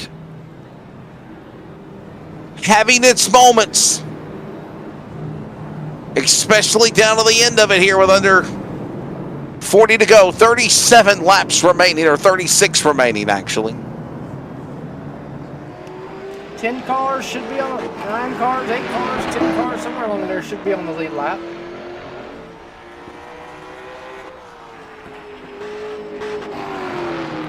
There is Victoria Sessoms and Fireman. Your wife is back on the lead lap. Where's Jonathan Sessoms at? He's 14th, a lap down. Boy, oh boy. With the Flaming 11 car.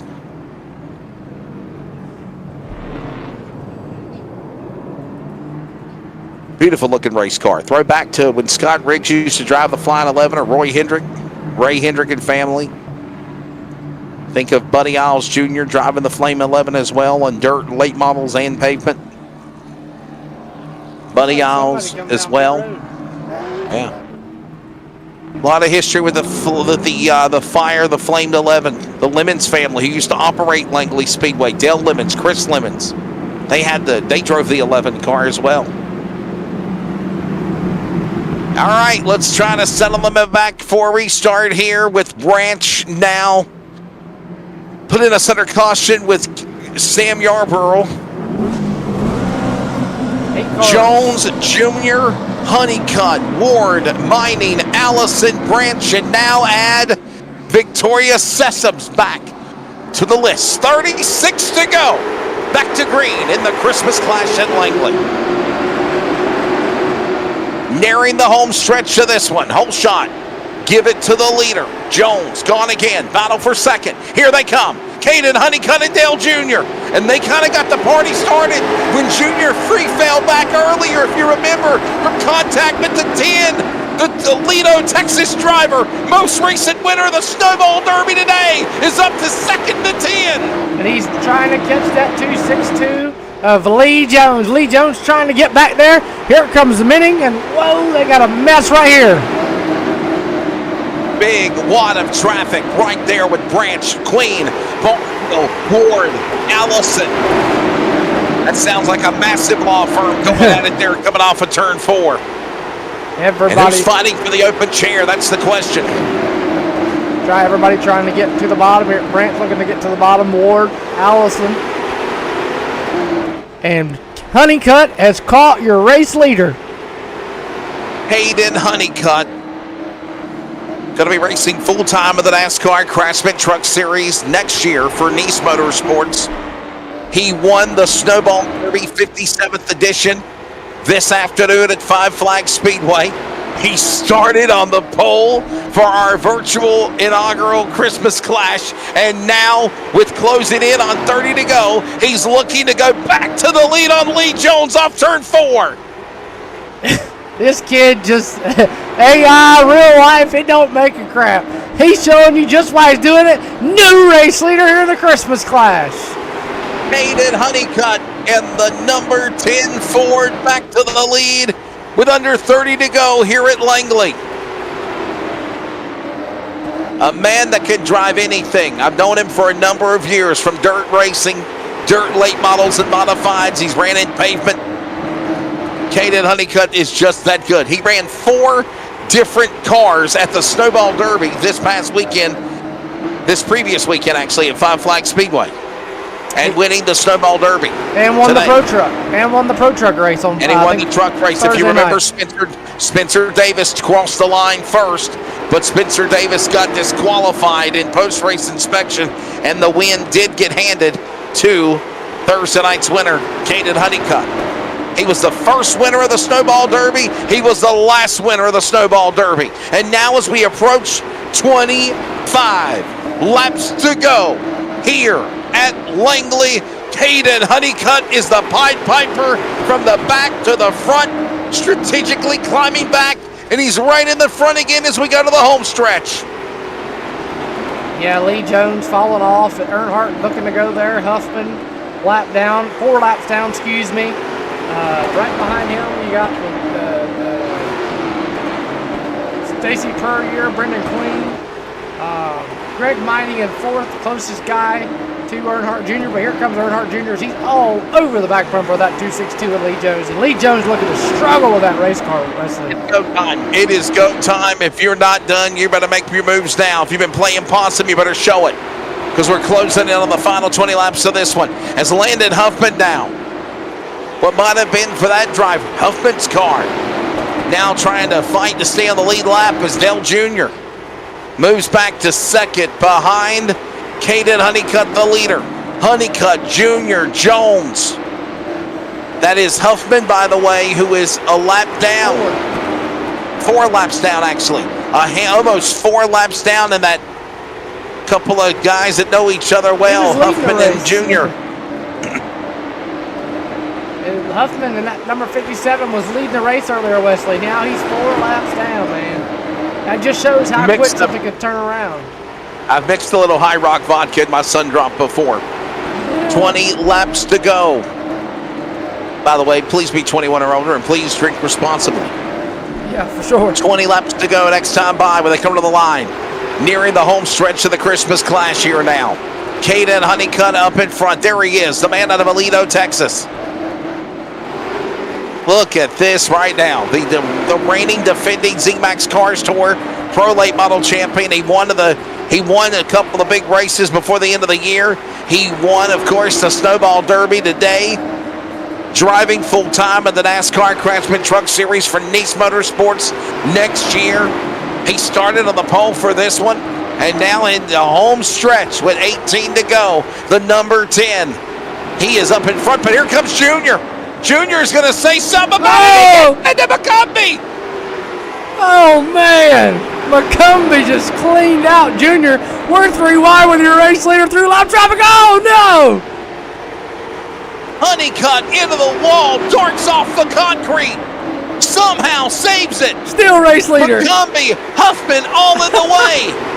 Honeycutt and Dale Jr. mired by lap traffic, and they even tagged the leader into the wall. Honeycutt back in front with 16 to go. Wow, Honeycutt still keeps the race leader. They're on the apron racing. Unbelievable. Here comes Lee Jones. And look at Lee Jones back in the battle. 8-10's back, and there's contact again. McCumbee and Junior, lap car in the 16, into the 3, and Junior will not be denied. He powers on the inside. Jones will follow. Monkey see, monkey do on the bottom of 3. Honeycutt still up front. We're 3 wide. Oh, no. And now the cars running each other in the wall. It's Strauss and Mining. Bill T.A. behind her. Behind them. She's behind them. And we see still green. We still stay green now. Oh, it's getting good at the neighborhood, and I don't mean at your local Applebee's. I'm talking about Elevated TV and the Christmas Clash.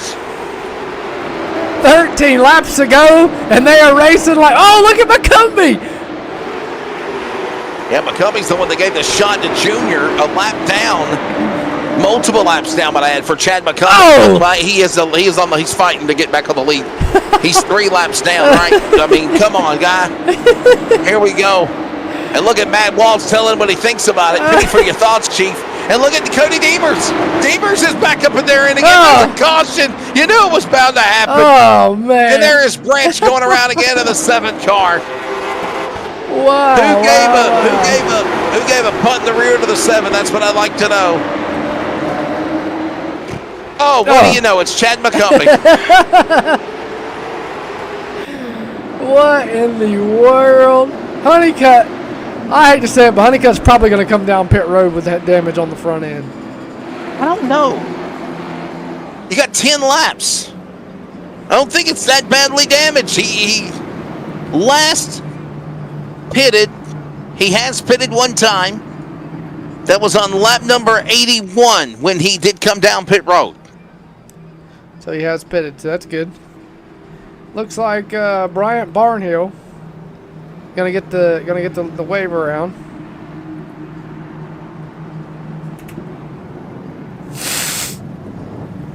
I don't see Honeycutt pitting. I really don't. You got to stay where you're at. By the way, free pass would go to Bryant Barnhill. Oh my goodness, Brian Barnhill, the Conway, South Carolina driver of the number 5. Back on the lead lap, back in the saddle again. There he goes, getting his lap back. There he goes, Barnhill. And now there were 8 drivers, or actually 7, correction, 7.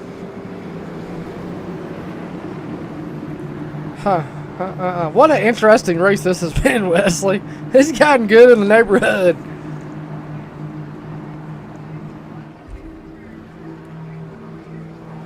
We're on lap number 2. Oh my goodness.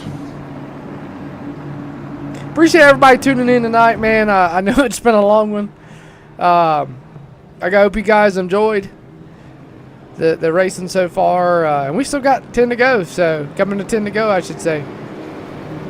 Yeah, we're on lap number, what, 238, I guess it is, 239? Yep.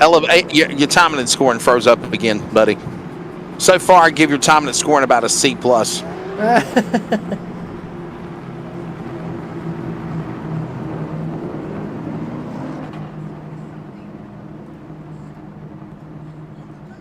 There we go.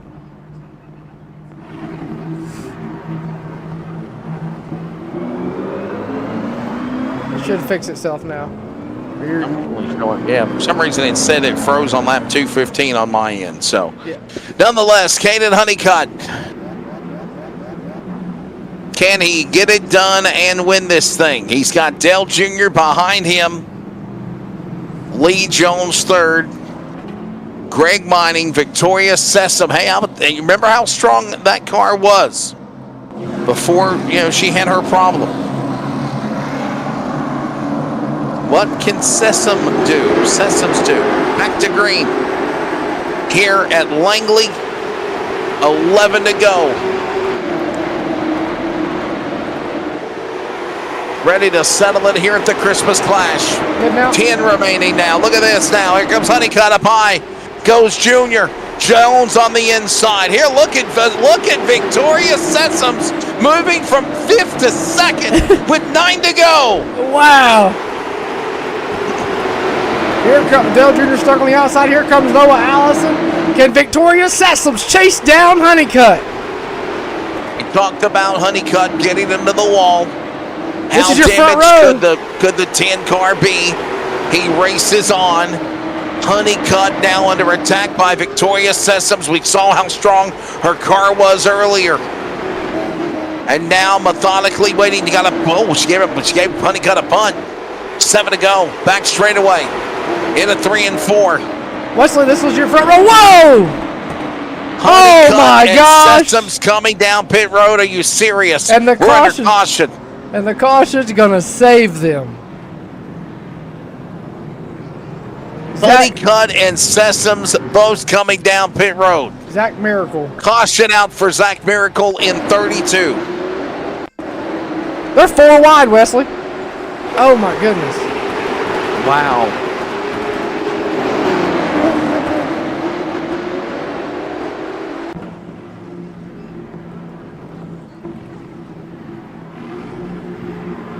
That should give Noah Allison the race lead. Allison, Mining, Jones, your top 3. And then that'll put Carson Quapple. Yep, that'll put Carson Quapple the wave around. So Honeycutt and Sessoms will still stay in the lead because the caution came out, right? No, they will. No. No, they won't. They're at the rear. Yeah. Oh, my goodness. Wow. Holy cow, this has changed everything.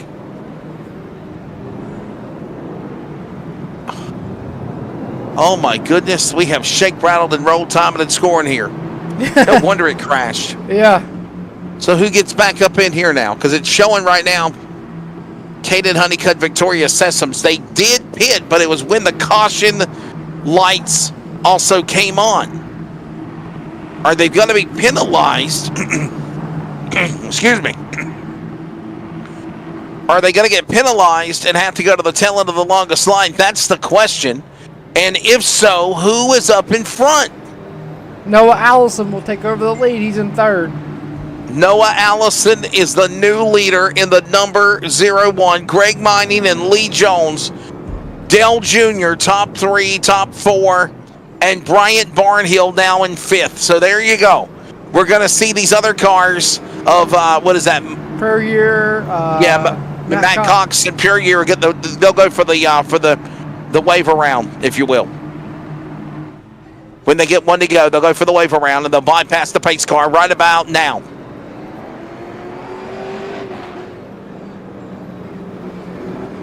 "17, what are you doing? Get out of the way. You're not the leader." There you go. And the crazy thing is, anything under 10 laps is a single file restart. So. And believe it or not, where in the heck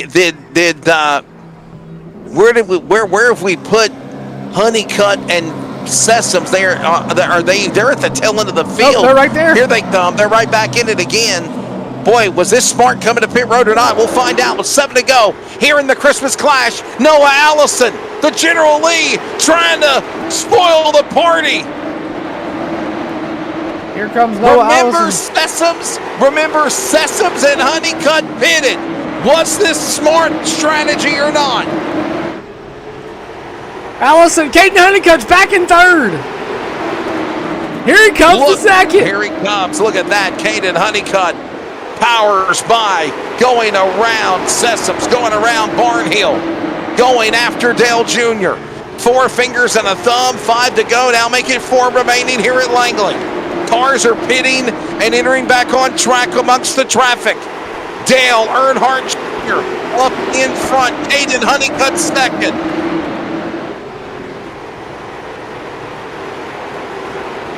Will Caden Honeycutt have time? Will he chase down the number 3 machine of Dale Earnhardt Jr.? How about this? Up high, Sessoms up high. Barnhill on the inside. 2 to go. Watch the number 10 losing ground now on the 3. The 3's got company up ahead. There's lap traffic in the way of Dale Jr. Can Honeycutt use it to his advantage? That's Noah Allison, by the way. White flag, 1 more lap to go here at the Christmas Clash at Langley. Back straightaway, turn 3. Here comes Dale Earnhardt Jr. He comes to the line. He wins the inaugural Christmas Clash at Langley. Holy moly. What a race. Caden Honeycutt fell short. Shades of what happened to Stephen Nasse. To Honeycutt winning the Snowball Derby.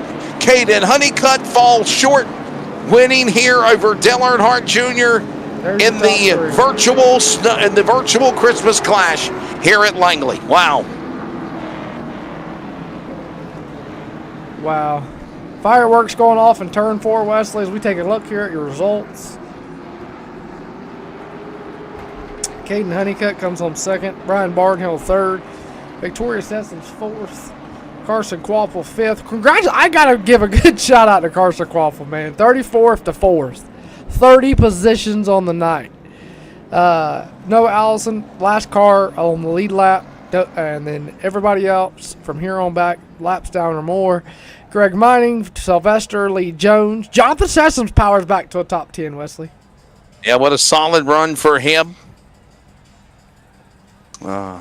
Andrew Grady, Ward, Beltier, all laps down. Donovan Strauss, Matt Cox, Landon Huffman, Chad McCumbee, David Hall, Bruce Anderson, Cody Deemers. Right now, your top 20. Taking a look more back, 21st and on. Zach Miracle, Cade Brown, 22nd. Brendan Queen, Connor Branch, Bobby Sessoms, Riley Music, 26th.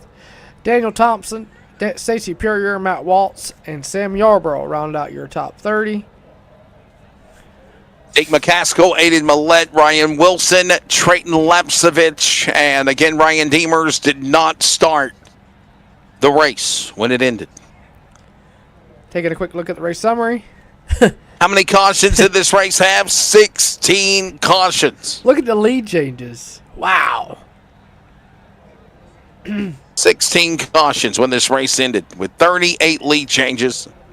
Again, Dale Earnhardt Jr. winning the inaugural Christmas Clash here at, of course, the virtual Langley Speedway. Good show. Yeah, for Good sure. show down to the end. I don't understand the strategy of why we saw Sessoms and Honeycutt pit. I think there was the desperate of taking on the new 4 tires and rallying to the front. I see the strategy behind it, Cody, but I think maybe they thought rush down, take on 40 tires, get a good restart, launch to the front. But I had 7, maybe if you had 15 laps, not 7 to go, maybe. But remember what happened to Dale Jr., right? I mean, he had problems earlier in the race. Remember, he fell back, bounced off the wall, kind of fell to the back. And absolutely, when it all comes down to the end, Dale Earnhardt Jr. rallies, climbs back to the front, methodically found his way there around, about 40 to go, 50 to go, Cody? Yep. And when it's said and done, Dale Earnhardt Jr. is the winner. Hey! Whew! that one's in the books. Yeah, for sure. We'll be back in 2 weeks, though. Me and Wesley will be back in 2 weeks. He will be with me for hopefully Friday and Saturday, and then it'll be on me on the call on Thursday. What time is Thursday, by the way? What time would it be on Thursday? More or less 8 o'clock. Not because okay. It'll be about 8 o'clock on Thursday, probably more so 7, 8 o'clock on Friday, and then the Snowball Derby will be around 6 o'clock, 5 o'clock, 4 o'clock, somewhere along in there, 2 o'clock. Yeah, so I know we want to have that afternoon feel because it is an afternoon race. Yeah. So, so probably Saturday afternoon about 2 or 3 o'clock, probably something like that. Probably work better for me because I am preparing for a football broadcast as well on Sunday. All right, so ladies and gentlemen, that is going to do it for the inaugural running of the Christmas Clash. Hey, one more time, put up the flyer. The big race, the real race that was tonight's virtual race is next weekend. This upcoming Friday and Saturday, we invite you on behalf of Carteret County Speedway, Bobby Lowry, Judy, Haley, and company, invite you to the big race, the real race. It is the Christmas Clash next Saturday. There it is. There's a flyer. Limited late models, 10,000 to win. Legends cars, 2,000 to win. Crown Vicks / bootleggers, first time ever at Langley. They're racing as well. There you see all the details and information. The green flag should fly at 2 o'clock in Cody. It's going to be a big race, man, for sure. Just going to be a fun time. And I'm glad that you invited me to be a part of the virtual version of these big marquee events across America that you let me do, working with you, my friend. Thank you, Cody Demers, for sure. Yes, sir. We appreciate you coming and working with us, and hopefully we can get you in here for the rest of the year and start of the year. Like I said, we're going to, as long as some of them, we're going to try to, on our off weekends, we're going to try to... regardless of what smart Alex Nolan and Kyler said about me earlier, Cody, for truth that I'm a very busy man, that I have a very busy schedule, so it's always fun to be able to pencil you in whenever I get the chance to work with you. Oh yeah, for sure. And like I said, when the real racing starts, it's going to be kind of hit or miss when we do these things. But we enjoy doing this over the off season. And also want to throw this out there. Make sure you tune in Wednesday night, this coming Wednesday, 9 o'clock, right here on Elevated TV for the Rolling Thunder Street Stock Series live here in action.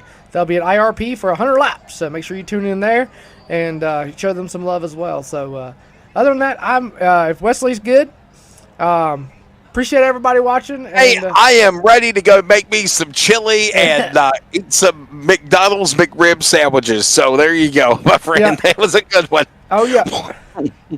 Well, ladies and gentlemen, that's going to do it. Congratulations to, again, Dale Jr., Jonathan Sessoms, and what the hell was the guy's name in the street stock race? Padoodle or something? Something like that. Oh, Connor Popplewell.